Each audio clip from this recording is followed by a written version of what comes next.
रूस के राष्ट्रपति व्लादिमीर पुतिन का इंटरव्यू 2024 के साल के फरवरी के छठे दिन शाम 7 बजे हमारे पीछे की इमारत में लिया गया था, यानी स्वाभाविक रूप से क्रेमलिन में।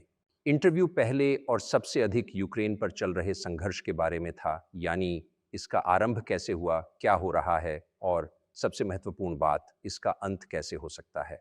दर्शन से पहले एक टिप्पणी। इंटरव्यू की शुरुआत में हमने सबसे ज्यादा प्रत्याशित प्रश्न पूछा, आपने यह क्यों किया? क्या आपने खतरा महसूस किया, एक प्रत्यक्ष शारीरिक खतरा, और यह आपका बहाना है? और हमें जो उत्तर मिला वह हमें चौंका दिया। पुतिन ने बहुत लंबे समय तक, शायद आधे घंटे तक, 8वीं शताब्दी से शुरू होकर रूस के इतिहास के बारे में बताया। और ईमानदारी के साथ कहते हैं, हमने यह समझा कि यह एक फिलिबस्टर तकनीक थी और हमें इसे परेशान करने वाला लगा, और हमने कई बार उसे बाधित किया और वह जवाब देते थे, इसे परेशान करने वाला समझते थे। उसे हस्तक्षेप करने से खींच उठती थी। लेकिन अंत में हमने निष्कर्ष पर पहुंचा कि यह फिलिबस्टर तकनीक नहीं थी। बातचीत के लिए कोई समय सीमा नहीं थी। हमने 2 घंटे से अधिक बात की। उल्टा जो आप अब देखेंगे वह हमें ईमानदार लग रहा था, चाहे आप इससे सहमत हों या नहीं। व्लादिमीर पुतिन मानते हैं कि रूस के पास पश्चिमी यूक्रेन के कुछ हिस्सों पर ऐतिहासिक दावे हैं, तो हम मानते हैं इसे वह सोचते हैं उसकी ईमानदार अभिव्यक्ति के रूप में देखना चाहिए। और इस पर चलिए शुरू करते हैं। जनाब राष्ट्रपति, बहुत बहुत धन्यवाद। 2022 के साल के फरवरी की 22 तारीख को आपने अपने देश और नेशन से, जब यूक्रेन पर संघर्ष शुरू हुआ, तब बातचीत की और आपने कहा कि आप कार्य कर रहे हैं क्योंकि आप इस निष्कर्ष पर पहुंचे थे कि नाटो अमेरिका की मदद से युद्ध शुरू कर सकते हैं। मैं उदाहरण देता हूं, अचानक हमला, आपके देश पर हमला। अमेरिकियों के लिए यह परनोया के समान है। हमसे शेयर करें, आप क्यों मानते हैं कि अमेरिका रूस पर अनपेक्षित हमला कर सकता था? आप ऐसे निष्कर्ष पर कैसे पहुंचे? बात यह नहीं है कि अमेरिका रूस पर अनपेक्षित हमला करने की योजना बना रहा था। मैंने ऐसा कुछ नहीं कहा। हमारे पास टॉक शो है या हम गंभीर बातचीत कर रहे हैं? यदि एक शानदार उदाहरण है। धन्यवाद। ये एक गंभीर और महत्वपूर्ण बातचीत है। तो हाँ, हम एक गंभीर बातचीत कर रहे हैं। आपकी आधारभूत शिक्षा इतिहास में है, जैसा कि मैं समझ रहा हूँ, है ना? हाँ। तो मैं अपने आप को इजाज़त दूंगा, बस शाब्दिक रूप में 30 सेकंड या 1 मिनट एक छोटा इतिहास संबंधी टिप्पणी देने की। आपका आपत्ति नहीं है? बिल्कुल। देखिए, हमारे रिश्ते यूक्रेन के साथ शुरू कहाँ से हुए? यूक्रेन कहाँ से आया था? रूसी राज्य का एकत्रीकरण शुरू हुआ था, जिसे रूसी राज्य की स्थापना का वर्ष माना जाता है 862 वर्ष। जब नोवगोरोद वाले देश के उत्तर पश्चिम में एक ऐसा शहर है, स्कैंडिनेविया से राजा रूरिक को राज्य करने के लिए बुलाया, वारयागों से। 862 वर्ष।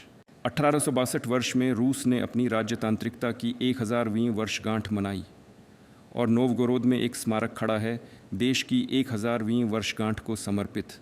882 वर्ष में रूरिक का उत्तराधिकारी राजा ओलेग, जो वास्तव में रूरिक के बालक के राज्यकाल के दौरान राज्यपाल के कार्य कर रहे थे और रूरिक इस समय तक मर चुके थे, कीयव आए।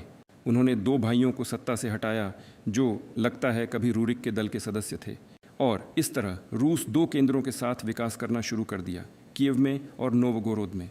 रूस के इतिहास में अगली बहुत महत्वपूर्ण तारीख 928 वर्ष। यह रूस का बपतिस्मा था जब राजा व्लादिमीर, ये रूरिक का परपोता था, ने रूस का बपतिस्मा किया और ईस्टर्न क्रिश्चियनिटी को स्वीकार किया। इस समय से रूसी राज्य का केंद्रीयकरण बढ़ना शुरू हुआ। क्यों? एक एकीकृत क्षेत्र, एकीकृत आर्थिक संबंध, एक भाषा और रूस के बपतिस्मा के बाद एक धर्म और राजा की शक्ति। रूसी राज्य का केंद्रीकरण शुरू हो गया। लेकिन विभिन्न कारणों के कारण राज्याधिकार के प्रवेश के बाद भी पुराने समय मध्ययुगीन दौर यारोस्लाव द्वारा बुद्धिमान, थोड़ा बाद में जब वह जीवन से चला गया, राज्याधिकार जटिल था, सीधे बाप से बड़े बेटे को नहीं दिया गया था, लेकिन जीवन से चले गए राजा के भाई को, फिर बेटों को, विभिन्न लाइनों पर। ये सब रूसी राज्य के टुकड़े बांटने के लिए ले गया था। एक एकीकृत राज्य जो एक एकीकृत रूप से विकसित होना शुरू कर दिया था, ये सब टुकड़े बांटने के लिए ले गया था। इसमें कुछ खास नहीं है, वही बात यूरोप में भी हो रही थी। लेकिन टुकड़े बांटे गए रूसी राज्य आसान शिकार बन गया था उस साम्राज्य के लिए जिसे चिंगिस खान ने एक बार बनाया था। उनके उत्तराधिकारी खान बाती रूस पर आए थे। उन्होंने लगभग सभी शहरों को लूट लिया, उन्हें उजाड़ दिया दक्षिणी भाग जहाँ कीव था वैसे तो कहीं और शहर थे, उन्होंने बस स्वतंत्रता खो दी, और उत्तरी शहर उन्होंने अपनी संवैधानिकता का एक हिस्सा बचा लिया। उन्होंने ऑड डैन दिया, लेकिन एक हिस्सा संवैधानिकता बचा ली। और फिर मॉस्को के केंद्र के साथ एक एकीकृत रूसी राज्य विकसित होना शुरू हुआ। रूसी भूमियों का दक्षिणी भाग, जिसमें कीव शामिल था, वह धीरे धीरे दूसरे मैग्नेट की ओर खींचने लगा, उस केंद्र की ओर जो यूरोप में विकसित हो रहा था। यह विशाल लिथुआनिया राज्य था। इसे वे यहाँ तक नाम देते थे लिथुआनिया रूसी, क्योंकि रूसी इस राज्य का एक महत्वपूर्ण भाग थे। वे द्रेवने रूसी भाषा में बात करते थे, ऑर्थोडॉक्स थे। लेकिन फिर एकता घटी, यूनियन, विशाल लिथुआनिया राज्य और पोलिश राज्य। कुछ वर्ष बाद एक और यूनियन का हस्ताक्षर किया गया था, पहले ही आध्यात्मिक क्षेत्र में, और ऑर्थोडॉक्स पुजारियों का एक हिस्सा रोमन पोप के अधिकार के तहत आ गया। इस प्रकार ये भूभाग पोलिश लिथुआनियाई राज्य के अंग बन गए। लेकिन पोलों ने दशकों तक इस भाग की जनसंख्या को अंग्रेजी बनाने का कार्य किया। उन्होंने वहाँ अपनी भाषा लागू की। उन्होंने यह विचार शुरू किया कि ये लोग पूरी तरह रूसी नहीं हैं, क्योंकि वे बारीकी के पास रहते हैं, वे यूक्रेनियाई हैं। शुरू में शब्द यूक्रेनियाई का मतलब था कि व्यक्ति राज्य के किनारे पर रहता है, किनारे पर, या वास्तव में सीमा सेवा करता है। यह किसी विशेष जातीय समूह का इशारा नहीं करता था। तो देखिए, पोलों ने कठोरता से और सिद्धांत रूप से इस भाग के रूसी भूभागों को अंग्रेजी बनाया, और इस भाग के रूसी भूभागों के लिए काफ़ी कठोर रहे, यदि ना कहूँ निर्दय। यह सब इस बात की ओर ले गया कि इस भाग के रूसी भूभाग ने अपने अधिकारों के लिए लड़ाई शुरू कर दी और वार्सो को पत्र लिखे अपने अधिकारों का पालन करने की मांग करते हुए, ताकि वे यहाँ भेजें, खासकर कीव में लोगों को। माफ़ कीजिए, लेकिन ये कब हुआ, किस वर्ष? मैं इतिहास के चर्चित अवधि में खो गया हूँ। तो यानी पोलैंड का दमन ये 13वीं शताब्दी में था। हाँ, 13वीं 14वीं शताब्दी में, 13वीं शताब्दी में, ये 13वीं शताब्दी में था। और इस प्रकार अब मैं ये कहूँगा कि आगे क्या हुआ और तारीखें बताऊँगा ताकि कोई भ्रम ना हो। और 1654 के वर्ष में, थोड़ा पहले ही, लोग जो इस भाग के रूसी भूभागों में शासन कर रहे थे, वार्सो में अपील कर रहे थे, दोहराते हूँ, इस मांग के साथ कि उनके पास भेजे जाएं रूसी मूल के लोग और ऑर्थोडॉक्स धर्म के अनुयायी। और जब वार्सो ने उन्हें वास्तव में कुछ भी नहीं उत्तर दिया और वास्तव में इन मांगों को नकार दिया, तो वे मॉस्को में अपील करने लगे ताकि मॉस्को उन्हें अपने पास ले ले। ताकि आप ये ना सोचें कि मैंने कुछ गढ़ दिया। मैं आपको ये दस्तावेज़ देता हूँ। देख,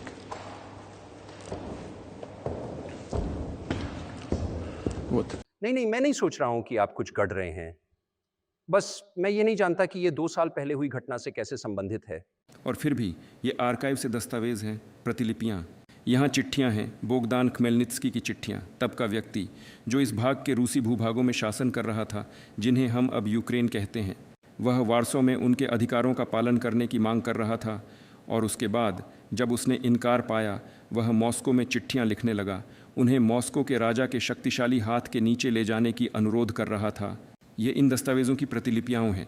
मैं उन्हें आपके लिए छोड़ दूंगा, अच्छी याद के लिए। वहाँ रूसी में अनुवाद है, फिर आप अंग्रेज़ी भाषा में अनुवाद कर सकते हैं। रूस तुरंत उन्हें स्वीकार नहीं करने के लिए सहमत नहीं था, क्योंकि उसने ये सोचा कि युद्ध शुरू हो जाएगा पोलैंड के साथ। फिर भी वर्ष 1654 में जेम्स की सोबोर द्वारा यह द एंशिएंट रूसी राज्य का प्रतिनिधित्व करने वाला निकाय था, निर्णय लिया गया था। यह द एंशिएंट रूसी भूभाग रूसी राज्य का अंग बन गया। जैसा कि अनुमान लगाया गया था, युद्ध शुरू हो गया पोलैंड के साथ। ये 13 वर्ष तक चला, फिर एक युद्ध विराम था। और इस 1654 वर्ष के अधिनियम के निर्णय के बाद कुल मिलाकर 32, यदि मैं ठीक हूँ, वर्ष बाद एक शांति थी पोलैंड के साथ, अनंत शांति, जैसा कि तब कहा गया था। और ये भूभाग डन्यूब नदी के बाएं तट के सभी भूभाग रूस तक गए, और डन्यूब नदी के दाएं तट पोलैंड के पास रह गया। फिर कैथरीन द ग्रेट के समय में रूस ने अपनी सभी ऐतिहासिक भूमि को वापस पाया, दक्षिण और पश्चिम सहित। ये सब रेवोल्यूशन तक जारी रहा। और पहली विश्व युद्ध के बाद इन यूक्रेनियन विचारों का लाभ उठाते हुए ऑस्ट्रियाई जनरल स्टाफ यूक्रेन और यूक्रेनियन विचार को बहुत तेज़ी से आगे बढ़ाने लगा। ये सब इसलिए समझ आ रहा था क्योंकि विश्व युद्ध के उद्योग के दौरान निश्चित रूप से संभावित विरोधी को कमज़ोर करने की चाहत थी। सीमा बेल्ट में अपने लिए अनुकूल स्थितियां बनाने की चाहत थी। और यह विचार जो एक बार पोलैंड में उत्पन्न हुआ था कि ये लोग जो इस क्षेत्र में रह रहे थे पूरी तरह रूसी नहीं थे, वे कथित रूप से एक विशेष जातीय समूह यूक्रेनियाई थे, ऑस्ट्रियाई जनरल स्टाफ द्वारा आगे बढ़ाया जाने लगा था। यूक्रेन की स्वतंत्रता के विद्वान उत्पन्न हुए पहले ही 9वीं शताब्दी में, जो यूक्रेन की स्वतंत्रता की आवश्यकता की बात करते थे। लेकिन सच कहें, ये सभी आधार यूक्रेनी स्वतंत्रता की बात करते थे कि वह रूस के साथ बहुत अच्छे संबंध रखना चाहिए, वे इस पर जोर देते थे। फिर भी 1917 की क्रांति के बाद बोल्शेविक ने राष्ट्रीयता को बहाल करने की कोशिश की। नागरिक युद्ध शुरू हुआ, जिसमें पोलैंड के साथ युद्ध भी शामिल था। वर्ष 1921 में एक शांति समझौता हुआ पोलैंड के साथ, जिसके तहत पश्चिमी भाग डन्यूब नदी के दाएं तट पर फिर से पोलैंड के पास चला गया।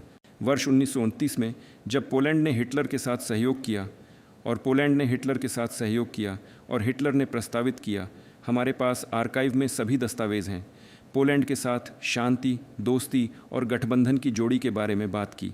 लेकिन उसने यह तय किया था कि पोलैंड जर्मनी को वापस दे दे, जिसे डांजिग कॉरिडोर कहा जाता है, जो जर्मनी के मुख्य भाग को कोनिग्सबर्ग के साथ जोड़ता है, कोनिग्सबर्ग और पूर्वी प्रस्थान के साथ। पहली विश्व युद्ध के बाद यह भूभाग पोलैंड को सौंपा गया था और डांजिग के बदले गदानस्क नामक शहर का उदय हुआ।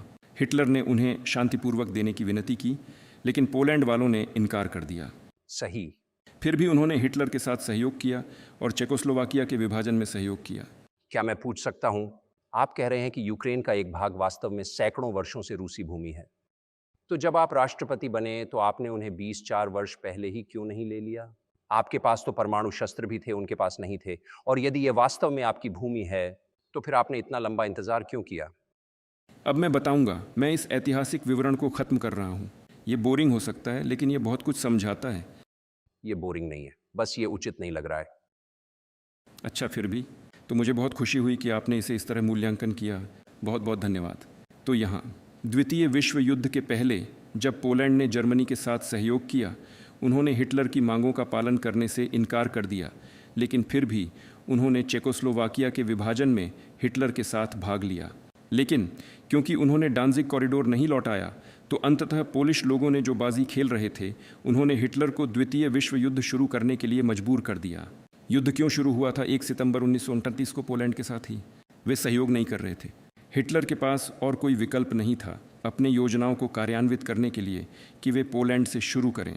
वैसे भी सोवियत संघ, मैंने अभिलेखागार दस्तावेज पढ़े हैं, बहुत ईमानदार तरीके से व्यवहार कर रहा था और सोवियत संघ पोलैंड से अनुमति मांग रहा था अपनी सेनाओं को चेकोस्लोवाकिया की मदद करने के लिए।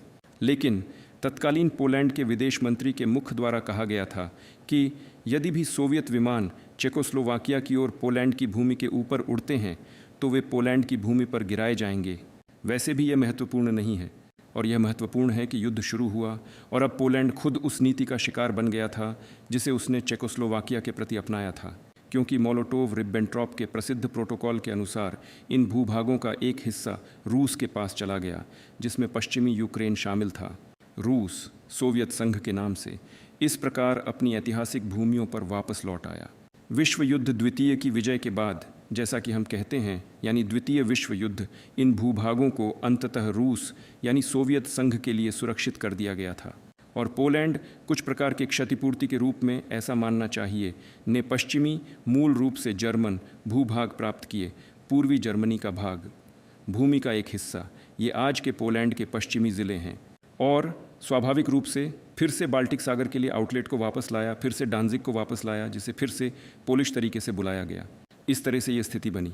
जब सोवियत संघ का गठन हुआ, ये अब 1922 का साल है, बोल्शेविक ने सीसीसीपी का गठन शुरू किया और उन्होंने सोवियत यूक्रेन बनाया, जो अब तक वास्तव में मौजूद नहीं था। बिल्कुल सही। इसके बावजूद स्टालिन ने इस बात पर दृढ़ता दिखाई कि ये गठित हो रहे गणराज्य स्वयं स्थायी इकाइयों के रूप में शामिल हों, लेकिन किसी अज्ञात कारणों के लिए सोवियत राज्य के संस्थापक लेनिन ने इस बात पर दृढ़ता दिखाई कि उन्हें संघ से बाहर जाने का अधिकार होना चाहिए, और भी अज्ञात कारणों के लिए उन्होंने बन रहे सोवियत यूक्रेन को उन भूमियों और उन लोगों के साथ सम्मानित किया जो इन भूभागों पर रह रहे थे। यदि उन्होंने इसे कभी भी यूक्रेन नहीं कहा था, चाहे किसी भी अज्ञात कारणों से उन्होंने इसे यूक्रानी एसएसआर के भाग के रूप में शामिल किया था। यह सब चीज़ें शामिल हैं पूरी ब्लैक सी क्षेत्र जो कैथरीन द्वितीय के समय मिली थी, और वास्तव में यूक्रेन के लिए कभी भी कोई ऐतिहासिक संबंध नहीं था। यदि हम याद करें, पीछे लौटें, सन 1654 को जब ये क्षेत्र रूसी साम्राज्य में वापस आए, वहाँ यूक्रेन के 3-4 आधुनिक क्षेत्र थे। वहाँ ब्लैक सी तक कोई चीज़ नहीं थी। बस बात यही थी। 1664 में? हाँ, बिल्कुल, बिल्कुल ऐसा। बस निश्चित रूप से आपके पास क्षेत्र के बारे में विश्वकोशीय ज्ञान है, लेकिन क्यों आपने अपने राष्ट्रपतित्व के पहले 22 वर्षों में इसके बारे में बात नहीं की कि यूक्रेन वास्तव में देश नहीं था? तो सोवियत यूक्रेन ने बहुत सारे क्षेत्र प्राप्त किए जो उसके लिए कभी भी कोई संबंध नहीं थे, खासकर ब्लैक सी क्षेत्र। जब रूस ने उन्हें रूसी तुर्की युद्ध के परिणाम स्वरूप प्राप्त किया, उन्हें नवरोसिया कहा गया था। लेकिन यह महत्वपूर्ण नहीं है। महत्वपूर्ण यह है कि लेनिन, सोवियत राज्य के संस्थापक, ने यूक्रेन को इसी तरह बनाया और इस तरह से कई दशकों तक यूएसएसआर के अंतर्गत यूक्रेनी यूएसएसआर विकसित होता रहा और बोल्शेविकी भी अज्ञात कारणों से यूक्रेनीकरण कर रहे थे।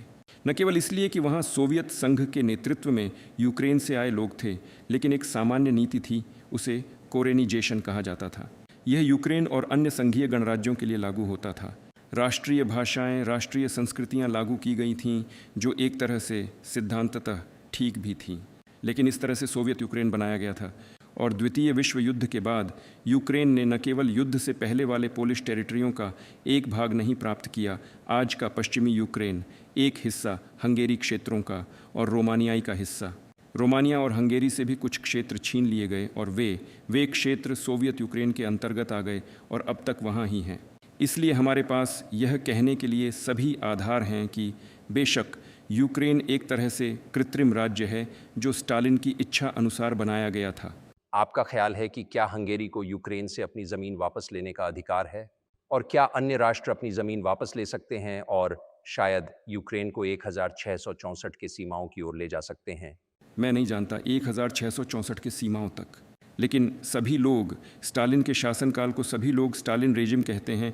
सभी लोग ये कहते हैं कि वहाँ अधिकारों की बहुत सारी उल्लंघनें थीं, अन्य राज्यों के अधिकारों की उल्लंघनें थीं। इस तरह से देखा जाए तो बिल्कुल हो सकता है। यदि न कहें कि वे इसे वापस लेने का अधिकार रखते हैं, उनकी यह अपनी ज़मीन वापस लेने की बात, तो कम से कम ये समझने योग्य है। क्या आपने ओरबान से इसके बारे में बात की कि वह यूक्रेन की भूमि का एक हिस्सा वापस ले सकता है? कभी नहीं बताया, कभी नहीं, एक बार भी नहीं। हम दोनों ने इस विषय पर कभी भी कोई वार्तालाप नहीं की थी, लेकिन मुझे यकीन दिलाया गया था कि वह जो वहाँ रह रहे हैं, वे बेशक अपने ऐतिहासिक मातृभूमि पर वापस जाना चाहते हैं। इसके अतिरिक्त मैं अब आपको एक बहुत ही रोचक कहानी बताऊंगा। मैं बहक जाऊंगा। यह एक व्यक्तिगत कहानी है। मैं कहीं शुरू 88 के दशक में गाड़ी में उस समय के लेनिनग्राद से पीटर्सबर्ग से बस एक यात्रा में सोवियत संघ चल गया था, द्वारा कीव। मैं कीव में गया था और फिर मैंने वेस्ट यूक्रेन गया था, शहर में गया, बेरेगोवो कहलाता है, और वहाँ सभी शहरों गांवों के नाम रूसी में और मेरे लिए अज्ञात भाषा में, हंगेरी में, रूसी और हंगेरी में, नहीं यूक्रेनी, रूसी और हंगेरी में किसी गांव से गुजर रहा था। घरों के पास पुरुष बैठे थे, ब्लैक 3 पीस सूट में और ब्लैक टॉप हैट्स में। मैंने कहा, ये कौन कलाकार कौन है? मुझे कहा गया, नहीं ये कलाकार नहीं है, ये हंगेरी है। मैंने कहा, तो वे यहाँ क्या कर रहे हैं? क्या ये उनकी ज़मीन है, वे यहाँ रहते हैं। सभी नाम सोवियत समय में 88 के दशक में। वे हंगेरी भाषा, नाम, सभी राष्ट्रीय कॉस्ट्यूम बनाए रखते हैं। वे हंगेरी हैं और वे अपने आप को हंगेरी महसूस करते हैं। और जब वास्तव में उत्पीड़न हो रहा है, हाँ, मैं सोचता हूँ कि ऐसा बहुत होता है। शायद बहुत से देश 20वीं सदी और उससे पहले के समय में सीमाओं के परिवर्तन से असंतुष्ट हैं। लेकिन बात यह है कि आपने ऐसा कुछ भी नहीं बताया था फरवरी 2022 तक। और आपने बताया था कि आप नाटो से शारीरिक खतरे और ख़ास तौर पर नाभिकीय खतरे को अनुभव रहे थे, और यह आपको ऐसा अवसर देता था जो आपको कार्रवाई करने के लिए प्रेरित करता था। क्या मैं आपको सही तरीके से समझ रहा हूँ? मैं समझता हूँ कि मेरे लंबे संवाद शायद इस तरह के साक्षात्कार के जैनर में शायद नहीं आते। इसलिए मैंने आपसे शुरुआत में पूछा था कि क्या हमारे बीच गंभीर वार्तालाप होगा या शो? आपने कहा था कि गंभीर वार्तालाप होगा, तो कृपया मेरे ऊपर खफा ना हो। हम उस बिंदु तक आ गए थे जब सोवियत यूक्रेन बनाया गया था। फिर आया साल 9199, सोवियत संघ का पतन, और जो कुछ भी यूक्रेन ने रूस से उदारतापूर्ण रूप से उपहार में प्राप्त किया, उसे उसने अपने साथ ले लिया। मैं अब आज के दिन के एक बहुत महत्वपूर्ण क्षण के नज़दीक आ रहा हूँ, क्योंकि यह सोवियत संघ का विघटन वास्तव में रूस के नेतृत्व द्वारा आरंभ किया गया था। मैं नहीं जानता कि तब रूस के नेतृत्व ने किस आधार पर कार्य किया था, लेकिन मैं अनुमान लगाता हूँ कि वहाँ कुछ कारण थे सोचने के लिए कि सब कुछ ठीक हो जाएगा। सबसे पहले मैं सोचता हूं कि रूस के नेतृत्व ने रूस और यूक्रेन के बीच संबंधों के मौलिक आधार से कार्य किया था। वास्तव में एक सामान्य भाषा, वहां 90 से अधिक प्रतिशत लोग रूसी भाषा में बात कर रहे थे। रिश्तेदारी के बंधन, वहाँ तीसरे व्यक्ति के लिए कुछ न कुछ रिश्तेदारी या दोस्ती के बंधन थे। एक आम संस्कृति, एक सामान्य इतिहास, अंत में एक सामान्य धर्म। शताब्दियों तक एक ही राष्ट्रीय राज्य के दायरे में एक सामान्य स्थान। आर्थिकता बहुत अधिक एक दूसरे से जुड़ी हुई थी। ये सब बहुत आधारभूत बातें थीं। ये सब चीज़ें हमारे अच्छे रिश्तों की अवश्यंभाविता के आधार बनती हैं। दूसरा, बहुत महत्वपूर्ण, मैं चाहता हूं कि आप एक अमेरिकी नागरिक के रूप में और आपके दर्शकों को इसके बारे में भी सुनना चाहिए। पूर्वी रूसी नेतृत्व इस बात से उत्पन्न हुआ था कि सोवियत संघ ने अपना अस्तित्व समाप्त कर दिया है। अब कोई विभाजक रेखाएं वैचारिक प्रकृति की नहीं हैं। रूस ने स्वेच्छा से और सहजता से सोवियत संघ के विघटन पर भी चला गया और यह मानता है कि इसे तथाकथित पहले से ही उद्धरण में सभ्य पश्चिम द्वारा सहयोग और संगठन के प्रस्ताव के रूप में समझा जाएगा। देखिए, रूस ने संयुक्त राज्य अमेरिका और तथाकथित सामूहिक पश्चिम से क्या उम्मीद की थी। समझदार लोग थे, जिनमें जर्मनी के लोग भी शामिल थे।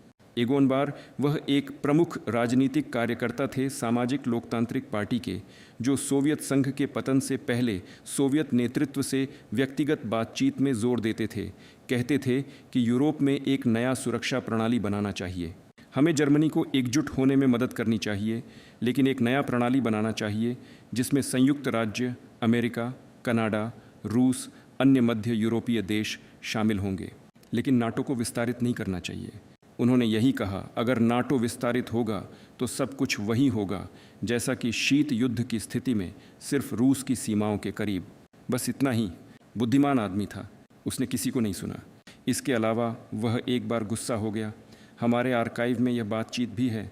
अगर कहता है आप मुझे नहीं सुनेंगे तो मैं कभी भी मॉस्को नहीं आऊँगा। सोवियत नेतृत्व पर गुस्सा हो गया। वह सही थे, सब कुछ उन्होंने जैसा कहा था वैसा ही हुआ। फिर भी हाँ, बिल्कुल, उनके शब्दों का अमल हुआ। आपने इसके बारे में कई बार बात की है, मुझे लगता है ये बिल्कुल उचित है।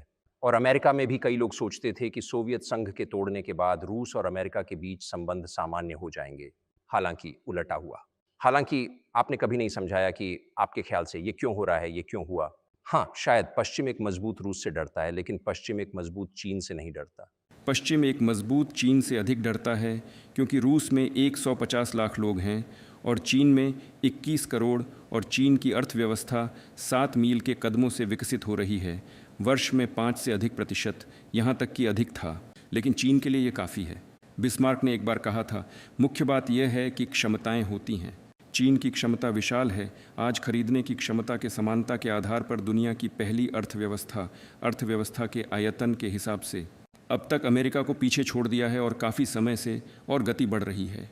हम अभी ये नहीं कहेंगे कि कौन किससे डरता है, हम ऐसा नहीं करेंगे। आइए इस तरह की श्रेणियों में विचार करें। और हम उस बात के बारे में बात करेंगे कि 1991 के बाद, जब रूस उम्मीद कर रहा था कि उसे सभ्य जातियों के भाईचारे के परिवार में ले लिया जाएगा, ऐसा कुछ भी नहीं हुआ। आपने तो हमें धोखा दिया। जब मैं आप कहता हूँ तो मैं आपको व्यक्तिगत रूप से नहीं, बल्कि संयुक्त राज्यों को मतलब समझता हूँ। आपने वादा किया था कि नाटो का पूर्वी दिशा में विस्तार नहीं होगा, लेकिन ये हुआ। 5 बार, 5 विस्तार की लहरें। हमने सब कुछ सहा, सबको समझाया, कहा ऐसा मत करो, हम अब अपने हैं। जैसा कि हम कहते हैं बुर्जुआसी, हमारे पास बाजार आर्थिक व्यवस्था है, कम्युनिस्ट पार्टी का कोई अधिकार नहीं है, चलो समझौता करें। इसके अलावा मैंने इसके बारे में पहले भी सार्वजनिक रूप से बात की थी। अब हम येल्त्सिन के समय की बात करेंगे। एक समय था जब ग्रे कैट ने दौड़ ली। इससे पहले येल्त्सिन अमेरिका गए थे, याद है, कांग्रेस में उनके भाषण थे और उन्होंने अद्भुत शब्द कहे, गॉड ब्लेस अमेरिका। उन्होंने सब कुछ कह दिया, ये संकेत थे, हमें अपने पास लें। नहीं, जब यूगोस्लाविया में घटनाएं शुरू हुईं, इससे पहले येल्त्सिन की तारीफ की जा रही थी। जैसे ही यूगोस्लाविया में घटनाएं शुरू हुईं और जब उन्होंने सर्बों के पक्ष में आवाज़ उठाई और हम सर्बों के पक्ष में आवाज़ नहीं उठा सकते थे उनकी सुरक्षा के लिए। मैं समझता हूँ वहाँ जटिल प्रक्रियाएं थीं, मैं समझता हूँ, लेकिन रूस ने सर्बों के पक्ष में आवाज़ नहीं उठाई, क्योंकि सर्ब भी हमारे लिए विशेष, हमारे करीब का राष्ट्र है, ऑर्थोडॉक्स संस्कृति और इत्यादि। इस प्रकार की बहुत सी पीढ़ियों के दौरान बहुत संकटग्रस्त जनता। खैर, यह महत्वपूर्ण नहीं है। महत्वपूर्ण ये है कि येल्त्सिन ने समर्थन व्यक्त किया।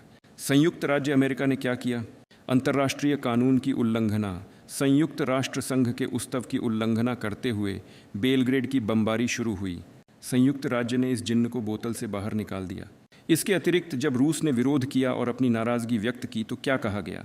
संयुक्त राष्ट्र का चार्टर, अंतर्राष्ट्रीय कानून पुराने हो चुके हैं। अब सभी अंतर्राष्ट्रीय कानून पर हवाला दे रहे हैं, लेकिन तब कहने लगे थे कि सब कुछ पुराना हो चुका है, सब कुछ बदलना चाहिए। वास्तव में कुछ बदलाव की ज़रूरत है, क्योंकि शक्तियों का संतुलन बदल गया है, ये सत्य है, लेकिन ऐसे नहीं। फिर भी हाँ, वैसे ही येल्टसिन को तुरंत ही कीचड़ उछालने शुरू कर दिया गया। उन पर इशारा करने लगे कि वह शराबी हैं, कुछ समझते नहीं हैं, कुछ जानते नहीं हैं। वह सब कुछ समझता था और सब कुछ समझता था, मैं आपको विश्वास दिलाता हूँ। ठीक है, मैं सन 2000 में राष्ट्रपति बना। मैंने सोचा ठीक है, यूगोस्लाविया का मुद्दा खत्म हो गया, संबंधों को फिर से स्थापित करने की कोशिश करनी चाहिए, फिर भी उस दरवाजे को खोलना चाहिए जिसमें रूस जाने की कोशिश कर रहा था। और इससे भी ज़्यादा, मैं तो सार्वजनिक रूप से इसके बारे में बात करता था। मैं दोहरा सकता हूँ, यहाँ क्रेमलिन में सत्ता छोड़ने वाले बिल क्लिंटन से मिलकर, यहाँ बिल्कुल पास में पड़ोसी कक्ष में मैंने उससे पूछा, मैंने सवाल पूछा, सुनो बिल, अगर रूस ने नाटो में शामिल होने का प्रश्न उठाया तो तुम क्या सोचते हो, क्या यह संभव है?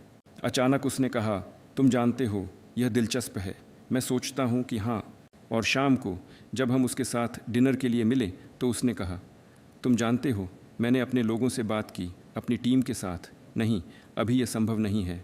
उनसे पूछ सकते हैं, मेरा विचार है, वह हमारी इंटरव्यू सुनेंगे, पुष्टि करेंगे। मैं कभी भी ऐसा नहीं कहता, अगर ऐसा नहीं होता, ठीक है, अभी यह संभव नहीं है।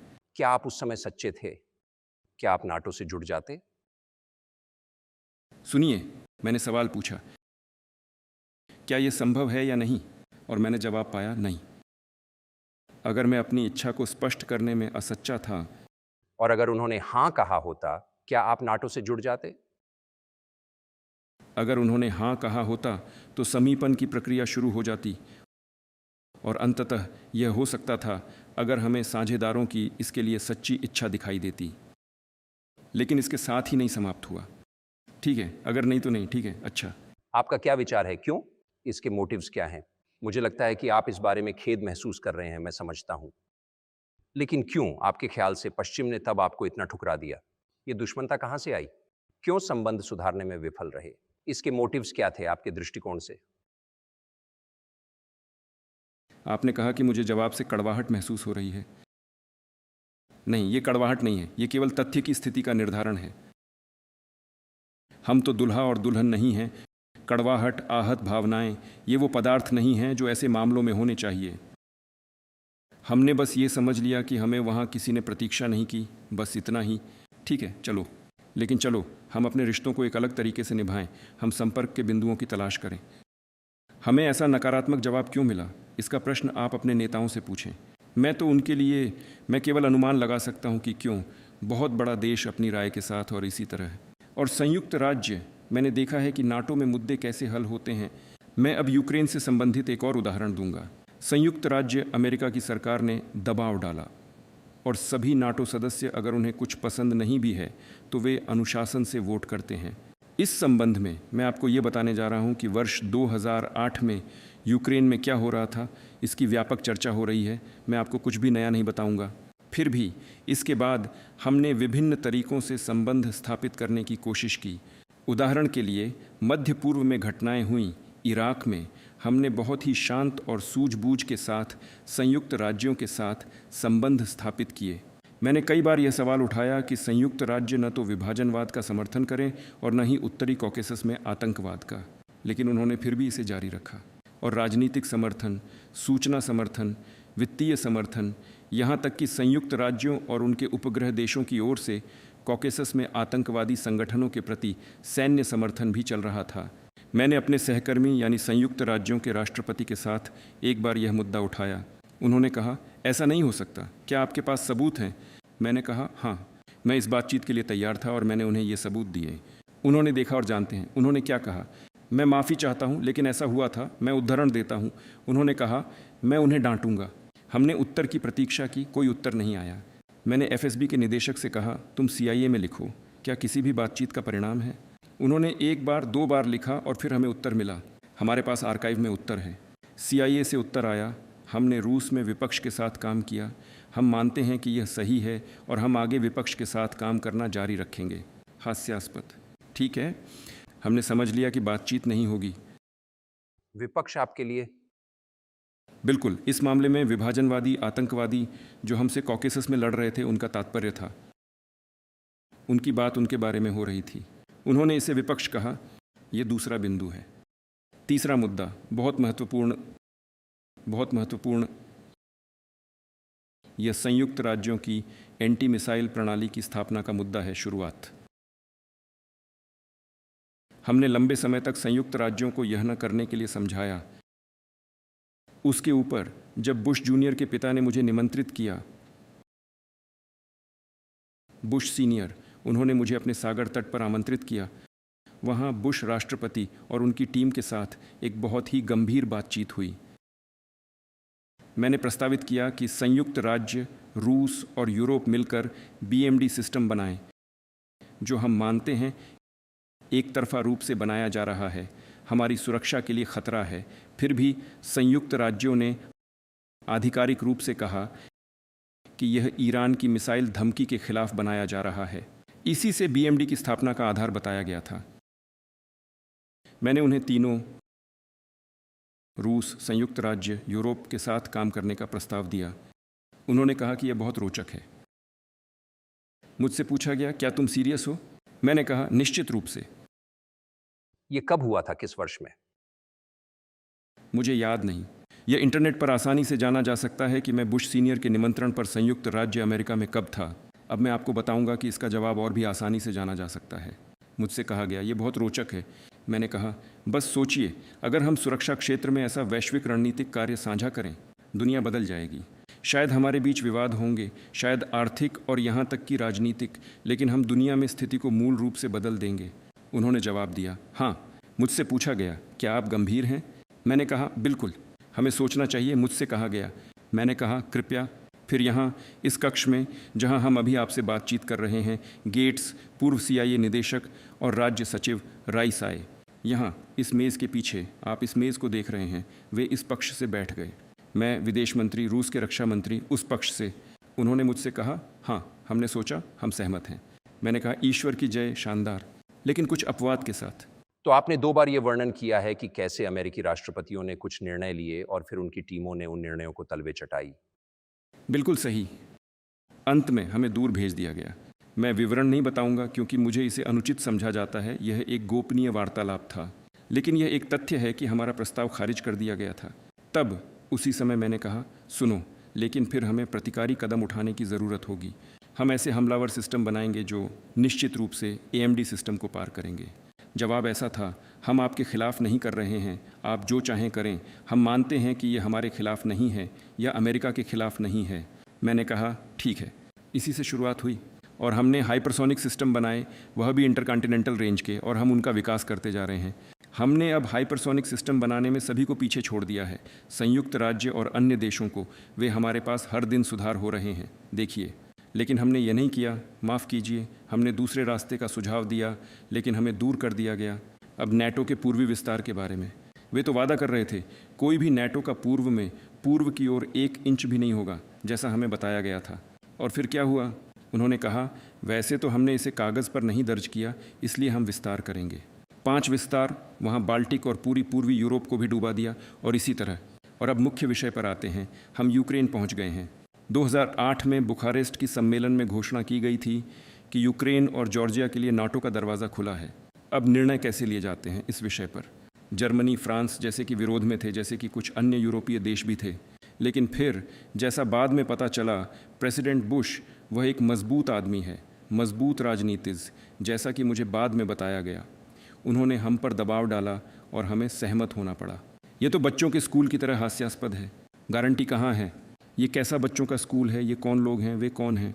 उन पर देखिए दबाव डाला गया, वे सहमत हो गए। और फिर वे कहते हैं, यूक्रेन तो नाटो में नहीं होगा, तुम जानते हो। मैं कहता हूँ, मैं नहीं जानता। मैं जानता हूँ कि आपने 2008 में सहमत हो गए, लेकिन क्यों भविष्य में आप सहमत नहीं होंगे? वह तो हम पर दबाव डाल रहे थे। मैं कहता हूँ, क्यों कल आप पर दबाव नहीं डाला जाएगा और आप फिर से सहमत हो जाएंगे? ये तो कुछ भी नहीं है। वहाँ किससे बात करनी है, मैं समझता ही नहीं। हम बातचीत के लिए तैयार हैं, लेकिन किसके साथ? गारंटी कहाँ है? कोई नहीं। तो उन्होंने यूक्रेन क्षेत्र का अधिग्रहण शुरू कर दिया। जो भी वहाँ हो, मैंने पूर्व कथा बताई कैसे यह क्षेत्र विकसित हुआ, रूस के साथ क्या संबंध थे। वहाँ हर दूसरे तीसरे व्यक्ति के पास हमेशा रूस के साथ कुछ न कुछ संबंध थे। और निर्वाचनों में पहले से ही स्वतंत्र सार्वभौमिक यूक्रेन में जो स्वतंत्रता प्राप्त करने के नतीजे में स्वतंत्रता की घोषणा के माध्यम से स्वतंत्रता प्राप्त करने वाली थी, वैसे तो वहाँ लिखा गया है कि यूक्रेन एक तटस्थ राष्ट्र है, लेकिन 2008 में अचानक उसके सामने दरवाजे या द्वार नाटो में खोल दिए गए। देखिए, ये बहुत रोचक है। हमने ऐसा कोई समझौता नहीं किया था। तो सभी राष्ट्रपति जो यूक्रेन में सत्ता में आए, वे वोटरों पर निर्भर करते थे जो एक तरह या दूसरे तरह से रूस से अच्छी तरह से जुड़े थे। ये यूक्रेन का दक्षिण पूर्व है, ये बहुत सारे लोग हैं, और इस मतदाता को परास्त करना जो रूस के प्रति सकारात्मक था, बहुत कठिन था। सत्ता में विक्टर यानुकोविच आए। वैसे भी पहली बार वह प्रेसिडेंट कुचमा के बाद जीते। उन्होंने तीसरे चरण का आयोजन किया जो यूक्रेन के संविधान में प्रावधान नहीं है। ये एक राज्यतांत्रिक क्रांति है। कल्पना कीजिए कि किसी को यह वहाँ पसंद नहीं आया। संयुक्त राज्य अमेरिका में के बीच एक सक्रिय मतभेद था 2014 में। नहीं, पहले नहीं, ये पहले हुआ था। प्रेसिडेंट कुचमी के बाद चुनावों में विक्टर यानुकोविच जीते, लेकिन उनके प्रतिद्वंद्वियों ने इस जीत को स्वीकार नहीं किया। संयुक्त राज्य अमेरिका विपक्ष का समर्थन करता है और तीसरे दौर का नियुक्त करता है। ये क्या है? ये एक राज्य परिवर्तन है। संयुक्त राज्य अमेरिका ने उसका समर्थन किया और तीसरे दौर के परिणाम स्वरूप सत्ता में आया। सोचिए कि यदि संयुक्त राज्य अमेरिका किसी को कुछ अच्छा नहीं लगता तो वह एक तीसरा दौर आयोजित करते हैं जो संयुक्त राज्य अमेरिका के संविधान में नहीं है, लेकिन फिर भी वहाँ वे ऐसा करते हैं। ठीक है, सत्ता में विक्टर युशचेंको आया जो प्रोपगेंडा राष्ट्रवादी नेता माना गया। अच्छा, लेकिन हमने उसके साथ संबंध बनाए।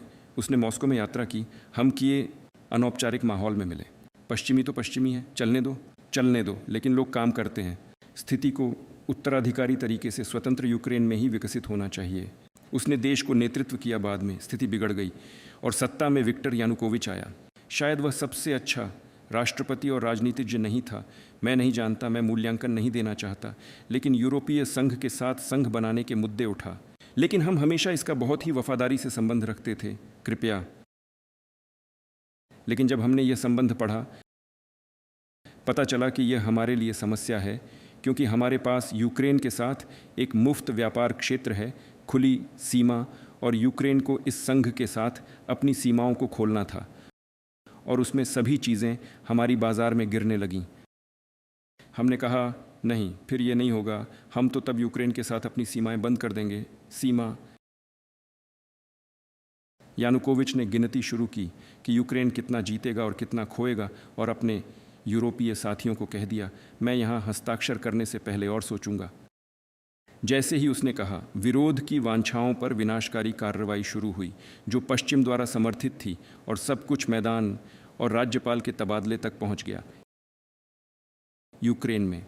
अर्थात उसने रूस के साथ अधिक व्यापार किया, यूरोपीय संघ के साथ यूक्रेन। बिल्कुल, वास्तव में व्यापार की मात्रा में नहीं, हालांकि अधिक। यह सहयोगी संबंधों में मुद्रित है जिस पर पूरी यूक्रेनी अर्थव्यवस्था टिकी हुई थी। कारखानों के बीच सहकारिता के बंध हमेशा से गाढ़े थे। सोवियत संघ के समय से वहाँ एक कंपनी के लिए घटक उत्पादित करती थी। अंतिम संयोजन और रूस और यूक्रेन और उल्टा, बहुत घने संबंध थे।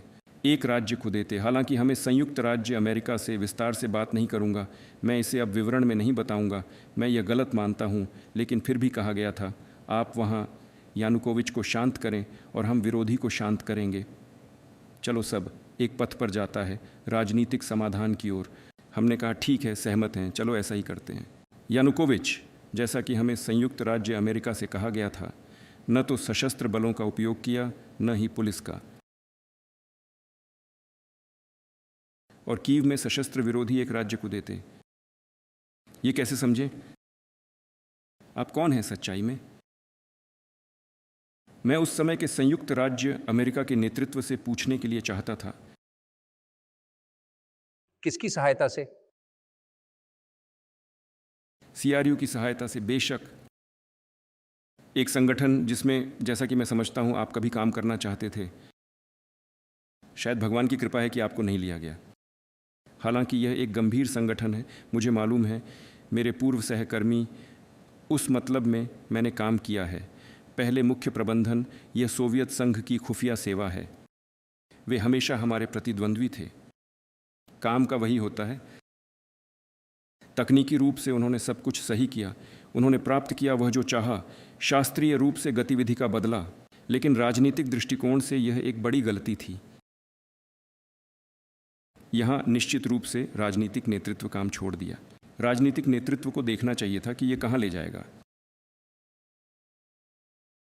और फिर 2008 में दरवाजे खोले यूक्रेन के लिए नेटो में। 2014 में एक राज्य कुदेते, जो इसे कुदेता कहते हैं, उसे मानने वाले किसी ने शुरू किया, उनका पीछा किया, क्राइमिया के लिए एक खतरा बनाया जिसे हमें अपनी सुरक्षा के तहत लेना पड़ा। 2014 से दोनबास में युद्ध शुरू हो गया, शांतिप्रिय नागरिकों के खिलाफ हवाई और शस्त्र लगातार, क्योंकि इससे सब शुरू हुआ। वहाँ एक वीडियो संग्रह है जब विमान दोनेत्स्क को ऊपर से घात मारते हैं। एक महास्तरीय सैन्य अभियान शुरू किया, एक और असफल हो गया और औरतें कर रहे हैं। और अभी भी सेना के इस क्षेत्र की सैन्य अभियान के बीच और दरवाजे खुलने। और फिर हमें क्यों चिंता नहीं करनी चाहिए जो हो रहा है? हमारी ओर से ये एक अपराधी लापरवाही होगी। ये क्या होगा? बस राजनीतिक नेतृत्व ने हमें कटाक्ष के किनारे खिंचवाया, जिसे हम पार नहीं कर सकते थे, क्योंकि यह स्वयं रूस को नष्ट कर रहा था। और फिर हम अपने सहयोगियों को छोड़ने की स्थिति में थे और सार्वभौमिक रूप से रूसी जनता का हिस्सा इस सेना मशीन के तहत। तो अर्थात ये कॉन्फ्लिक्ट के शुरू होने से 8 साल पहले हो गया था।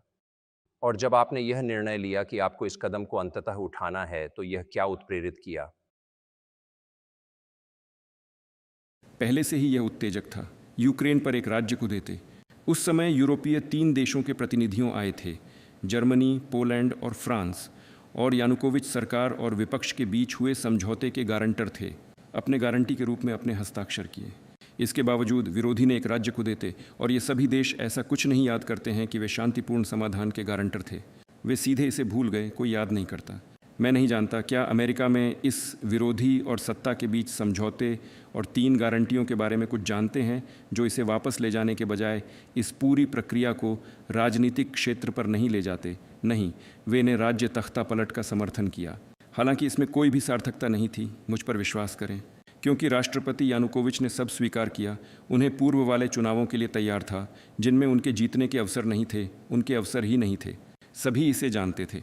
लेकिन गोल परिवर्तन के लिए क्यों? पीड़ा के लिए, क्राइमिया के लिए धमकियाँ, फिर बाद में दोनबास में कार्रवाई क्यों शुरू हुई? मुझे इसका अर्थ नहीं है। यही में है गणित गलती।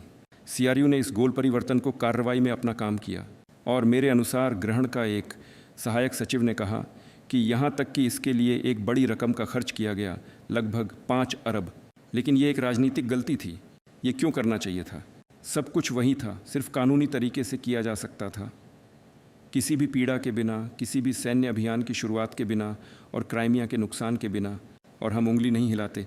अगर मैदान पर इन खूनी घटनाओं का असर न होता, आइडिया हमें कभी नहीं आता, क्योंकि हम समझौता किया कि सोवियत संघ के विघटन के बाद सब कुछ संघीय राज्यों की सीमाओं के अनुसार होना चाहिए। हमने उससे सहमति दी। लेकिन हम कभी नेटो का विस्तार विशेष रूप से कभी नहीं सहमत हुए, और हम कभी नहीं सहमत हुए कि यूक्रेन नेटो में होगा।